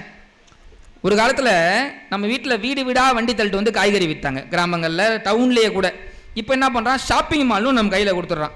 அந்த ஷாப்பிங் மாலை நம்ம ஒரு பேக் ஒரு வண்டியை கொடுத்துட்றான். அந்த வண்டியை தள்ளிட்டு போயிட்டு அது நல்ல காய்கறியா கெட்ட காய்கறியா, அது எப்போ வாங்கினது, அது என்ன கருமோன்னு தெரியாமல் வாங்கிட்டு இருக்கோமே, என்ன வாழ்க்கை முறையில் வாழ்ந்துக்கிட்டு இருக்கோம். ஒரு சின்ன மெல்லியை கூடுதாங்க, இந்த பக்கம் ஏழை, அந்த பக்கம் பணக்காரன். எவ்வளோ வித்தியாசங்கள் தெரியுமா அந்த நாட்டில். காலைல ஏஞ்ச உடனே தொப்பையை குறைக்க ஒன்றா பணக்காரன், பால் வாங்க ஒன்றா மிடில் கிளாஸ், தண்ணி பிடிக்க ஒன்றா ஏழை. இருக்கிறவனுக்கு சொத்து பிரச்சனை, இல்லாதவனுக்கு சோத்து பிரச்சனை, பணக்காரனுக்கு வருமான வரி பிரச்சனை, ஏழைக்கு வருமானமே ஒரு பிரச்சனை அப்படின்னு தான் இன்றைக்கி வாழ்க்கை போயிட்டு இருக்குது. பேங்க் பேலன்ஸில் 13 ரூபா 41 பைசா வச்சுருப்பான். ஆனால் கூகுளில் போய் தேடுவான், ஆப்பிள் ஐஃபோன் மேக்ஸ் என்ன விலைன்னு கேட்டுக்கிட்டு இருப்பான். இன்றைக்கி வாழ்க்கை நமக்கு மிகப்பெரிய ஒரு கோட்டை நமக்கு கொடுத்துக்கிட்டு இருக்கு. அப்படின்ற போது இதெல்லாம் தாண்டி இன்றைக்கி ரொம்ப அழகாக குழந்தைகள்லாம் வந்திருக்காங்க. குழந்தைகளுக்கு இப்பயே நம்ம எல்லாம் சொல்லிக் கொடுக்கணும். எதை அடைய வேண்டும்ன்ற ஒரு தெளிவு அவங்களுக்கு எல்லாத்தையும் ஏற்படுத்துங்க. எல்லா விஷயத்துலையும் கலந்து கொள்ள வைங்க. நான் இங்கே இருக்கிற பெற்றோர்களுக்கு சொல்லிக் கொள்ள வேண்டிய விஷயம் ஒரே விஷயம் என்னென்னா, உங்கள் குழந்தைய எப்பயுமே யார் கூடயுமே கம்பேரே பண்ணாதீங்க. ஏன்னா இந்த உலகத்தில் ஒவ்வொருத்தரும் ஒவ்வொரு நோக்கத்துக்காக வந்திருக்கிறாங்க. இன்றைக்கி நான் மேடையில் பேசிக்கிட்டு இருக்கேன்ல, நான் ஒரு அட்வொகேட், நான் ஒரு பட்டிமன்ற பேச்சாளர். என்னுடைய கனவு என்ன, ஒவ்வொரு மேடையாக போயிட்டு நான் அந்த மாதிரி பேசணுன்றது தான். விருத்தாச்சலத்தில் இருக்கக்கூடிய நான் இன்றைக்கி கோவில்பட்டியில் பேசிக்கிட்டு இருக்கேன். ஏன் கனவை நோக்கி நான் போயிட்டு இருக்கேன். ஆனால் என்னுடைய நண்பர்கள் இருக்காங்கல்ல, நிறைய பேர் நீதிபதிகளாகவே இருக்கிறாங்க. இதே கோவில்பட்டியில் சாத்தான்குளம் நடந்த அந்த பிரச்சனையை விசாரித்து நல்ல நீதிபதியின் பெயர் எடுத்த பாரதிதாசன் என்னுடைய வகுப்பு தோழர். இப்போ நான் அவர் நீதிபதி ஆயிட்டாரு, நான் நீதிபதி ஆக முடியலையே, ஏன்னா அவரை நினச்சி நான் ஒரு பொறாமைப்பட்டா என் வளர்ச்சி கண்டிப்பாக வரவே வராது. ஏன்னா என்னுடைய ஆசை நான் ஒரு அட்வொகேட்டாக இருந்தாலும் நான் மேடைகள் தோறும் பேசணுன்றது தான் என்னுடைய ஆசை. நான் பட்டிமன்ற நடுவராக உட்காருன்றது நடந்தது போயிட்டு இருக்குது. இப்போ அவர் அதுக்காக கும்பகோணத்தில் போயிட்டு பயிற்சி எடுத்து படித்தாரு, இன்றைக்கி நீதிபதி ஆகி நிற்கிறாரு. அப்படின்னா இங்கே ஒவ்வொருத்தரும் ஒவ்வொரு விஷயத்துக்காக வந்திருக்கிறாங்க. எப்பவுமே எல்லா விஷயத்துலையும் குழந்தைகளை கலந்து கொள்ள வைங்க. பசங்களுக்கு நான் கேட்குறேன், நிலாவில் யார் முதல்ல கலட்டி எடுத்து வச்சது? Neil Armstrong. ஆனால் உண்மையிலே யார் தெரியுமா முதல்ல போனா? ஐயா சொன்னார் பாருங்க, பலத்த கைதல் ஐயா கொடுங்க. யாராவது பசங்க யாராவது சொல்லுங்க பார்ப்போம். நீல் ஆம்ஸ்டாங் கல்லடி எடுத்து வச்சது. ஆனால் போனது யாரு? சார் சொல்றாரு பாருங்க, எட்வின் ஆல்ட்ரிங்ஸ். ஓகேங்களா? அவர் தான் முதல்ல உண்மையிலே போனது. கோ பைலட்டாக கூட போனவர் தான் நீல் ஆம்ஸ்டாங். சரிங்களா? பல பயிற்சிகள் கொடுத்து தான் அங்கே அனுப்புகிறாங்க.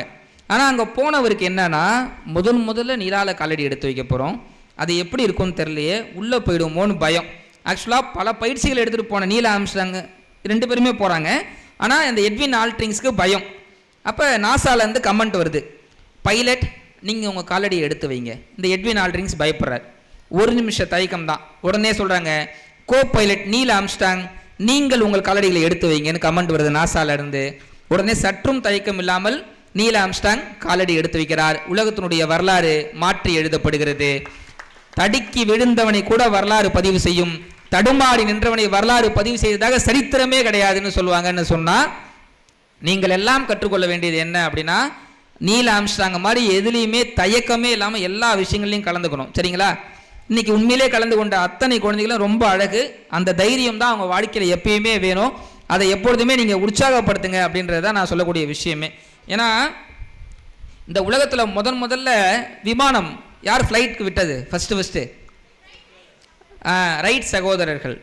ஆனால் ரைட் சகோதரர்கள் முதல்ல இந்த உலகத்தை விட ஃப்ளைட் விடுறோன்னு அனௌன்ஸ் பண்ணும்போது அவங்க நினச்சாங்க உலகத்தில் இருக்க எல்லா நாட்டிலேருந்தும் வந்து பார்ப்பாங்கன்னு நினச்சா அவங்களுக்கு மிகப்பெரிய பல்பு வந்தது. மொத்தம் 4 பேர் தான், 4 பேர் தான். உலகத்தினுடைய பெரிய அவமானம். ஆனால் அவங்க அன்றைக்கி சோர்ந்து போயிருந்தாங்கன்னா இன்றைக்கி நம்ம ஃப்ளைட்டு போகும்போது நம்ம அண்ணாந்து பார்க்கும்போதெல்லாம் அவங்கள நினைக்கிறோம் அப்படின்னு சொன்னால் அதுதான் அவங்களுடைய வெற்றி. இப்போ அண்ணன் புகைப்படம் எடுக்கிறாரு, எனக்கு பயமாக இருக்குது. ஏன்? இதே மாதிரி தான் என்ன ஒரு தடவை என்ன பண்ணாங்க, கம்பன் கழகத்தில் பேச கூப்பிட்டாங்க. நான் போயிட்டு கம்ப ராமாயணத்திலே கம்பன் என்ன சொன்னார் தெரியுமான்னு இப்படி நிற்கிறேன். ஃபோட்டோ எடுத்துட்டாங்க. அண்ணன் மாதிரி ஒருத்தர், தம்பி உங்கள் அட்ரஸை கொடுங்கன்னாரு. சரி ஃபோட்டோவுக்கு தானே கேட்குறாரு அப்படின்ட்டு என் அட்ரஸை கொடுத்துட்டு வந்துட்டேன். இந்த ஃபோட்டோவை அண்ணா நிகழ்ச்சிக்கு எங்கள் வீட்டுக்கு அமைச்சிருப்பாங்களாட்டு எங்கள் அம்மா வாங்கியிருக்கிறாங்க. இது எனக்கு தெரியாது. நான் வீட்டுக்குள்ளே வரேன் நிகழ்ச்சி முடிச்சுட்டு. எங்கள் அம்மா அந்த ஃபோட்டோவை பார்த்தாங்க, என்ன பார்த்தாங்க, ஃபோட்டோவை பார்த்தாங்க, என்ன பார்த்தாங்க. நான் இப்படி நிற்கிறேன். எங்கள் அம்மா என்ன கேட்டாங்க, உண்மையிலே நீ பேச தான் போறியா இல்லை பிச்செடுக்க போறியா அப்படின்னு கேட்டாங்க. ஆனால் அப்பெல்லாம் இல்லாமல் அண்ணன் நல்ல ஃபோட்டோவாக எடுத்துருப்பாருன்னு நம்ம நம்பலாம். அதனால் எப்பொழுதுமே உங்கள் குழந்தைகளுக்கு உற்சாகப்படுத்துங்க. சில நேரத்தில் நம்ம ஜெயிக்க முடியாது. இந்த நேரத்தில் எப்பயுமே அசலை விட போலி வெற்றி பெறுகிறது தெரியுங்களா? இங்கே நிறைய இடத்துல அசல் தோற்று போயிடும், போலி ஜெயிச்சிரும். ஆனால் அதுக்காக நம்ம சோர்ந்து போயிடக்கூடாது. உங்களுக்கெல்லாம் சார்லி சாப்ளின் தெரியும். உலகத்தினுடைய மிகச்சிறந்த ஆகச்சிறந்த நகைச்சுவையாளர் சார்லி சாப்ளின் புகழனுடைய உச்சத்தில் இருந்த சமயம் ஒரு பெரிய இன்டர்நேஷ்னல் போட்டி நடந்துச்சு. என்னென்னா சார்லி சாப்ளின் மாதிரியே யார் வேஷம் போட்டு நல்லா நடிக்கிறாங்களோ அவங்களுக்கு பல கோடி பரிசு அப்படின்னு அறிவித்தாங்க. உலகத்தில் இருந்து நிறைய நாடுகள்லேருந்து சார்லி சாப்ளின் மாதிரி வேஷம் போட்டு கலந்துக்கிட்டாங்க. அதில் என்னென்னா யாருக்குமே தெரியாமல் சார்லி சாப்ளினுமே உண்மையிலே கலந்துக்கிட்டார். ஆனால் உண்மையிலே கலந்துட்டார் பார்த்தீங்களா நம்மால் சார்லி சாப்ளினுக்கு. அவருக்கு கிடைச்ச பரிசு என்ன தெரியுமா? 20வது பரிசு. யாரோ 19 பேர் சார்லி சாப்ளின் மாதிரி வேஷம் போட்டான் பாருங்க, அவன் 19 இடத்துல வந்துட்டான். உண்மையான சார்லி சாப்ளின் 20வது இடத்துல தான் வந்தார் பாருங்க.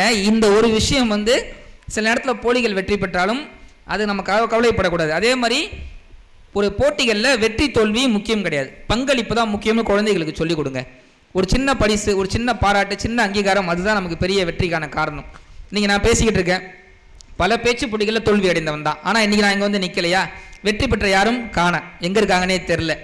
பாரதியார் நம்ம எட்டயபுரத்தில் அவருடைய பிறந்த வீடு இருக்குது. பாரதியாருடைய கவிதை செந்தமிழ் நாடெனும் போதினிலே இன்ப தேன் வந்து பாயுது காதினிலே. இது பாரதியார் ஒரு கவிதை போட்டிக்காக எழுதினது. இதில் பாரதியாருக்கு கிடைச்ச பரிசு வந்து 3வது பரிசு. முதல் 2 பரிசு வாங்கினவங்க யாரும் எங்கே இருக்காங்கன்னு தெரில. ஆனால் 3வது பரிசு வாங்கின பாரதியார் தான் இன்னைக்கு தேசிய கவியாக இருக்கிறாருன்னு சொன்னால் போட்டிகளில் வெற்றி தோல்வி முக்கியம் கிடையாது, பங்களிப்பு முக்கியம் அப்படின்றத நம்ம குழந்தைகளுக்கு சொல்லணும்.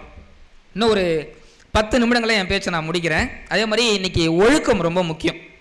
இன்றைக்கி குழந்தைகளுக்கு ஒழுக்கத்தை நம்ம சொல்லிக் கொடுக்கணும். கல்வி மற்ற விஷயங்களை தாண்டி ஒழுக்கம் ரொம்ப முக்கியம். ஏன்னா தமிழன் கோள்களை 9ஆ வகுத்தான், திசைகளை 8ஆ வகுத்தான், சுரங்களை 7ஆ படித்தான், சுவையை 6ஆ வச்சான், பஞ்சபூத்தை கூட 5ஆ வச்சான், சாப்பிட்ற சாப்பாட்டை கூட உண்ணுவது உணவு, தின்னுவது வடை, நக்குவது பாயாசம், பருகுவது மோர் 4ஆ வச்சான். அறம் பொருள் இன்பம்னு வாழ்க்கை நிலையை 3ஆ சொன்னான், அகம் புறம்னு வாழ்க்கையை 2ஆ சொன்னான், ஒழுக்கத்தை மட்டும் 1ஆ தான் வச்சா அதை உயிராக மதிச்சான். அந்த ஒழுக்கத்தை நம்ம இன்றைக்கி ரொம்ப கடைபிடிக்கணும். குழந்தைகளுக்கு எந்த காரணத்திலையும் எப்பொழுதுமே இன்றைக்கி நிறைய தந்தைமார்கள் என்ன பண்ணுறாங்க, பக்கத்து கடையில் போயிட்டு சிகரெட் வாங்கிட்டு வா, பக்கத்து கடையில் போயிட்டு இந்த பாக்கு வாங்கிட்டு வா அப்படின்னு சொல்கிறாங்க. அப்படி சொல்லக்கூடாது. இந்த சின்ன சின்ன விஷயங்கள் தான் அந்த குழந்தைக்கு மனசுக்குள்ளே போயிட்டு அது பெரிய இதுவாக பண்ணுது. குழந்தைக்கு நம்ம சொல்லிக் கொடுக்க வேண்டிய விஷயம் தெரியுமா, எந்த கெட்ட பழக்கமும் இல்லாமல் இருந்து பாருமா, அதுவே ஒரு பெரிய போதை அப்படின்ற நல்ல விஷயத்தை நம்ம சொல்லி கொடுத்து நம்ம குழந்தைகளை வந்து நல்ல குழந்தைகளாக வளர்க்க வேண்டிய பொறுப்பு நம்மக்கிட்ட தான் இருக்குது. இந்தியா வந்து நாளைக்கு என்ன தினம்? நாளைக்கு பசங்களா குடியரசு தினம். யாராவது ஒருத்தர் ஏஞ்சி குடியரசு தினத்துக்கும் சுதந்திர தினத்துக்கும் என்ன வித்தியாசம் சொல்லுங்கள் பார்ப்போம். யாராவது வாங்க மைக்கில் சொல்லுங்கள். வரணும், தைரியமாக வரணும். யாராவது ஒருத்தர் வரமாட்டிங்களா?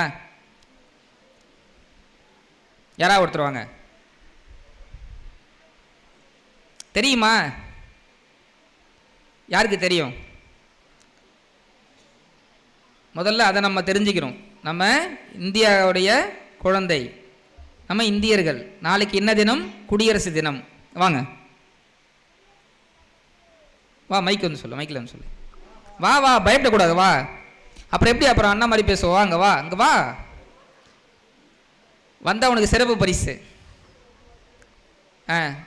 பாப்பாக்கு நல்லா பலத்தை கைத்தல் தட்டுங்க. இப்போ தானே எட்வின் ஆல்ட்ரிங்ஸ் யார், நெனில் ஆம்ஸ்ட்ராங் யாருன்னு உங்களுக்கு சொன்னேன். வரணும், வாங்க, நீங்களும் வரணும் அடுத்து. சுதந்திர தின அன்னைக்கு கொடியை கீழேருந்து ஏற்றுவாங்க, ஆனால் குடியரசு தின அன்னைக்கு மேலேருந்து ஏற்றுவாங்க. சுதந்திர தின அன்னைக்கு வெள்ளையர்கள் வெளியேறினாலும் அவங்களோட ரூல்ஸ் தான் ஃபாலோ பண்ணோம். குடியரசு தின அன்னைக்கு தான் டாக்டர் அம்பேத்கர் கான்ஸ்டிடியூஷன் எழுதினார். நல்லா ஒரு பலத்தை கைத்தல் கொடுக்கலாம் குழந்தைக்கு. நிறைய பேருக்கு சுதந்திர தினத்துக்கும் குடியரசு தினத்துக்குமே வித்தியாசம் தெரியாமல் இருக்குது. நம்ம நாட்டினுடைய ஜனாதிபதி யார்?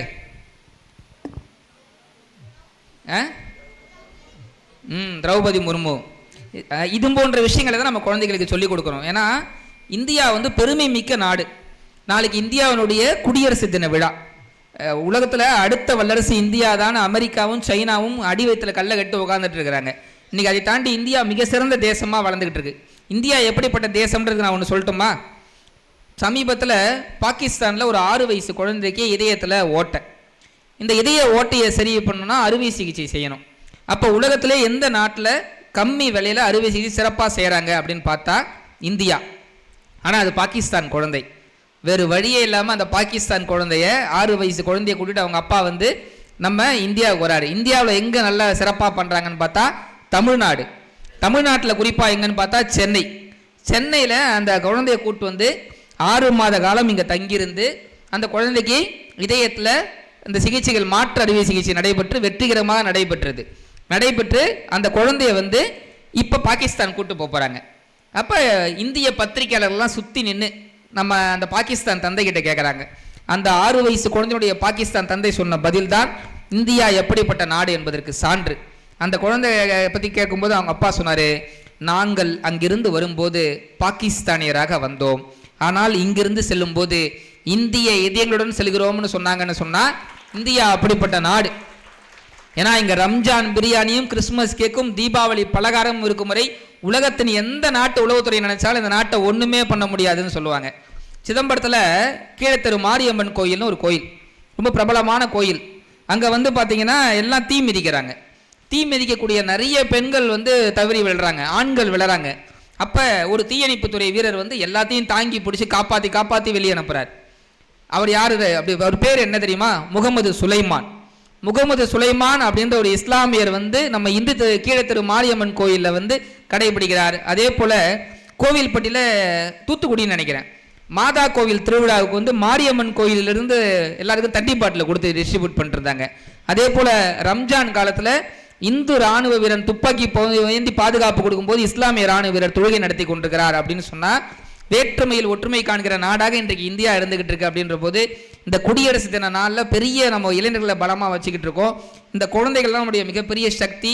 அவங்களுக்கு நிறைய நல்ல விஷயங்களை சொல்லிக் கொடுக்குறோம். ஏன்னா மகாத்மா காந்தி வந்து சுதந்திரத்தை கொடுக்கும்போது வெள்ளைக்காரன் கேட்டாராம், உங்கள் நாட்டில் தான் நாங்கள் எல்லா வளத்தையுமே கொள்ளையடிச்சிட்டோமே, மிச்சம் வச்சிருக்க சுதந்திரத்தை வச்சு நீங்கள் என்ன பண்ண போகிறீங்கன்னு. அதுக்கு காந்தி சொன்ன பதில் அழகானது. உண்மைதான், நீ எங்கள் நாட்டில் எல்லா வளத்தையும் கொள்ளையடிக்கலாம், ஆனால் ஒருத்தர் தடிக்கி விழுந்தால் தாங்கி பிடிக்கிற இறக்க குணம் எங்ககிட்ட இருக்கவங்க உன்னால் ஒன்றுமே பண்ண முடியாதுன்னு அன்றைக்கி காந்தி சொன்னாராம். ஆனால் இன்றைக்கி நமக்கு வந்தால் ரத்தம், அடுத்தவனுக்கு வந்தால் தக்காளி சட்னின்ற சூழலில் தான் இன்றைக்கி போயிட்டுருக்குது. எங்கேயாவது ஒரு ஆக்சிடென்ட் நடக்குதா, எட்டி பார்த்து என்னாச்சு, ஒரு கால் போயிடுச்சு, இவன் அசால்ட்டா ஒரு கால் தானா அப்படின்ட்டு போகிறான். அப்படின்னா இன்றைக்கி ஒரு வேடிக்கை பொருளாக ஆயிடுச்சு. அப்படின்ற போது இதெல்லாம் மாற்றணும். ஏன்னா நம்ம குழந்தைகளுக்கு நம்ம சொல்லிக் கொடுக்க வேண்டியது மனிதம் ரொம்ப முக்கியம். டைட்டானிக் கப்பல் உங்களுக்கு தெரியும், முழுகிடுச்சு. இந்த டைட்டானிக் கப்பலை பற்றி ஒரு ஓவியம், ரொம்ப பிரபலமான ஓவியம், 2 ஓவியம் பக்கத்தில் வச்சுருந்தாங்க. முதல் ஓவியத்தில் டைட்டானிக் கப்பல் முழுகுது, மக்கள் சாரையாக தப்பிச்சு சின்ன படகுல தப்பிச்சு ஓடுறாங்க. அதுக்கு பக்கத்தில் எழுதி போட்டிருந்தான், இது இயற்கையின் பலம், மனிதனின் பலவீனம்னு எழுதி போட்டிருந்தான்.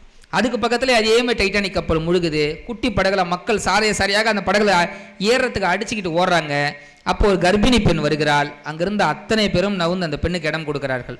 அதுக்கு பக்கத்தில் எழுதி போட்டிருந்தான், இது மனிதனின் பலம், இயற்கையின் பலவீனம்னு எழுதி போட்டான் அப்படின்னு சொன்னால் அப்படிப்பட்ட நாடு இந்த நாடு. இன்றைக்கி எல்லா விஷயத்துலையுமே நம்ம அடுத்தவனுக்கு வந்து என்ன நல்லது நடக்கும் தான் நம்ம பார்த்து பண்ணணும், அப்போ தான் நல்லது. இங்கே அறம்ன்றது ரொம்ப தொலைஞ்சு போயிடுச்சு. உங்களுக்கெல்லாம் அப்துல் கலாம் ஐயா தெரியுங்களா? குழந்தைகளுக்கு அப்துல் கலாம் ஐயாட்ட நம்ம கற்றுக்கொள்ள வேண்டிய விஷயம் என்னென்னா, அவர் கேட்டாங்க, உலகத்திலே நீங்கள் எப்போ சந்தோஷமாக இருந்தீங்க? நீங்கள் ஜனாதிபதியாக இருந்தீங்களே அப்பயா? இல்லை அப்போல்லாம் கிடையாது. ஓ இப்போ நீங்கள் விஞ்ஞானியாக இருந்தீங்களே அப்பயா? கிடையாது, அப்போல்லாம் கிடையாது. ஆசிரியராக இருந்தீங்களே அப்பயா? சந்தோஷமாக இருந்தால் நான் அப்போ கூட கிடையாது.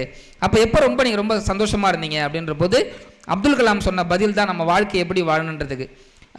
நாங்கள் ஒரு செயற்கைக்கால் வழங்கக்கூடிய விழாவுக்கு என்னை கூப்பிட்டுருந்தாங்க. நிறைய மாற்றுத்திறனாளி குழந்தைகள் வந்தபோது அவங்களுக்கு செயற்கைக்கால் கொடுத்தேன். அப்போ வந்து ஒரு 6 வயசு குழந்தை ஒரு அந்த செயற்கைக்கால் கொடுத்தவொடனே அது பொருத்தி நடக்கிறதுக்கு ரொம்ப சிரமப்பட்டாங்க. அந்த செயற்கைக்கால் ரொம்ப கனமாக இருந்துச்சு, கிட்ட 2.5 கிலோ என்னமோ இருந்துச்சு. எனக்கு ரொம்ப கஷ்டமாகி போச்சு. நாட்டுக்கு நம்ம செயற்கை கோழியே வெயிட்லெஸ்ஸாக விடுறோம், ஆனால் செயற்கை கால் இவ்வளோ வெயிட்டாக இருந்தால் அந்த குழந்தை எப்படி நடக்கும்னு சொல்லி நான் டீமை கூப்பிட்டு டிஸ்கஸ் பண்ணி அந்த செயற்கை காலை வந்து எடை குறைச்சேன். ஒரு 500 கிராம்லேருந்து 600 கிராமாக மாற்றினேன். இப்போ அதே குழந்தைய கூப்பிட்டு இப்போ அந்த செயற்கை காலை பொருத்தினேன். அந்த பாப்பா வேகமாக நடந்து போச்சு. அப்போ தான் நான் உலகத்திலே ரொம்ப சந்தோஷமாக இருந்தேன் அப்படின்னாராம்.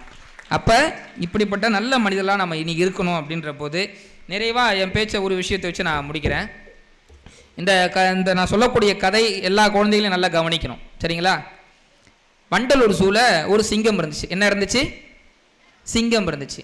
அது சிங்கன்றனால என்ன பண்ணாங்க, ஸ்பெஷல் ட்ரீட்மெண்ட்டு, ஆட்டுக்கறி மாட்டுக்கறி அப்படின்னு கொடுத்து வளர்த்தாங்க. திடீர்னு ஒரு நாள் அந்த சிங்கத்தை என்ன பண்ணாங்களாம், அமெரிக்கா ஜூக்கு மாற்றினாங்க. சிங்கம் நினச்சிது நம்மளை லோக்கல் வண்டலூர்லேயே நல்லா கவனிச்சுக்கிட்டாங்க, இப்போ அமெரிக்கா கூப்பிட்டு போகிறாங்க, நல்ல சாப்பாடு கொடுப்பாங்கன்னு போன சிங்கத்துக்கு என்ன பண்ணாங்களாம், முதல் நாள் வந்து கேரட்டும் பீட்ரூட்டும் கொடுத்தாங்களாம். சிங்கம் நினச்சிது வெள்ளிக்கிழமை போல் கேரட்டும் பீட்ரூட்டும் கொடுப்பாங்க, நாளைக்கு சனிக்கிழமை கறி கொடுப்பாங்க அப்படின்னு நினச்சிது. சனிக்கிழமையும் அந்த சிங்கத்துக்கு என்ன பண்ணாங்க, அதே கேரட்டு அதே பீட்ரூட்டு. சிங்கம் நினச்சிது, ஓ நம்ம ஊரில் ஞாயிற்றுக்கிழமெல்லாம் கறி எடுப்பாங்க, இங்கே ஞாயிற்றுக்கிழமை அதே மாதிரி கொடுப்பாங்க அப்படின்னு நினச்சி காத்துக்கிட்டு இருந்துச்சு. ஞாயிற்றுக்கிழமைக்கு ரொம்ப ஆர்வமாக இருந்துச்சு. ஞாயிற்றுக்கிழமை வந்துச்சு, அப்பயும் சிங்கத்துக்கு அதே கேரட்டு பீட்ரூட்டு கொடுத்தாங்களாம். சிங்கம் கடுப்பாயிடுச்சு, யோ நான் யாருன்னு தெரியல அப்படின்னு அந்த உணவுத்துறையோட கூப்பிட்டு கேட்டுச்சு. நான் யாருன்னு தெரியல, காட்டுக்கே ராஜா அப்படின்ச்சான். அதுக்கு அந்த உணவுத்துறையோட சொன்னார், உண்மைதான் நீ காட்டுக்கே ராஜா தான், ஆனால் நீ இங்கே வந்தது ஒரு குரங்கோட பாஸ்போர்ட்டில் குரங்குக்கு என்ன தர முடியுமோ அதான் உனக்கு தர முடியும் அப்படின்னாராம். அந்த குரங்கு என்ன பண்ணுறதுக்கு போலி பாஸ்போர்ட்டில் வந்திருக்குது. அது போல தான் நம்ம எப்பொழுதுமே இன்னொருத்தருக்காக வாழாமல் அடுத்தவங்க என்ன சொல்லுவாங்கன்றலாம் நினைக்காம நீங்கள் உங்கள் கனவுகளை நோக்கி உங்கள் லட்சியத்தை நோக்கி போகணும், சரிங்களா?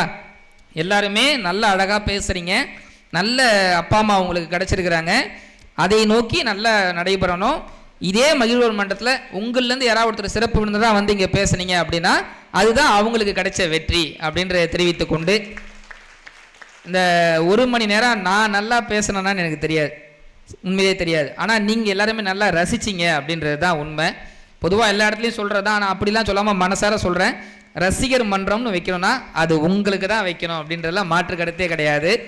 உண்மையிலே இந்த மகிழ்வு மன்றமுடைய செயல்பாடுகளை ரொம்ப வியக்க வைக்கிறது. ரொம்ப நேர்த்தியாக, ரொம்ப நுணுக்கமாக, நுட்பமாக எத்தனையோ மன்றங்கள் நடக்குது, எல்லாம் நடக்குது. பேருக்கெல்லாம் இவங்க எல்லாருமே ஆளுக்கு ஒரு வேலை செய்கிறாங்க.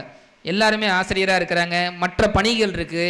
இத்தனை பணிகளுக்கும் இடையில் ஒவ்வொரு மாதமும் வந்து யாரை கூப்பிடலாம், அவங்க வந்தால் நல்லா இருக்குமா, மக்களுக்கு பயனுள்ளதாக இருக்குமா அப்படின்றத முடிவு பண்ணி இந்த மன்றத்தில் எந்த குழந்தைகள் இந்த மாதம் பேச வைக்கலாம், யார் யார் வராங்க, அவங்களுக்கு என்னென்ன ஆடிஷன் பண்ணி அப்படி A to Z ரொம்ப சிறப்பாக கவனிச்சுக்கிட்டு இங்கே இருக்கக்கூடிய எல்லா பொறுப்புகளையும் ஏற்று நடத்தக்கூடிய மதிப்பிற்குரிய டாக்டர் வெங்கடேஷ் சார் அவர்களுக்கும், அதே போல் லதா அம்மா அவர்களுக்கும், இயக்குநர்கள் Kalidas sir, John Ganesh sir, காப்பாளர்கள் மோகன்ராய் சார், காலையிலேருந்து இப்போதைக்கு நான் நல்லா பார்த்துக்கிற சேர்மதுரை சார், துரைராய் சார், இன்றைக்கி நான் இங்கே வருவதற்கு காரணமான செல்வின் சார், ஆலோசகர் ஹரிகிருஷ்ணன் சார், அதே போல் இங்கே இப்போ தலைமையேற்றிருக்கின்ற முருகானந்த் சார், பெரியசாமி சார் ஆகின்ற அத்தனை பேருக்கும் நன்றியை தெரிவித்துக் கொண்டு, அதை தாண்டி உங்கள் அத்தனை பேருக்கும் நன்றியை தெரிவித்துக் கொண்டு விடைபெறுகிறேன். இளைய ரத்தம் என்ன போலியா, எழுத வேண்டும் புதிய இந்தியா. உங்கள் அனைவருக்கும் குடியரசு தின நல்வாழ்த்துக்கள். நன்றி, வணக்கம், ஜெய்ஹிந்த்.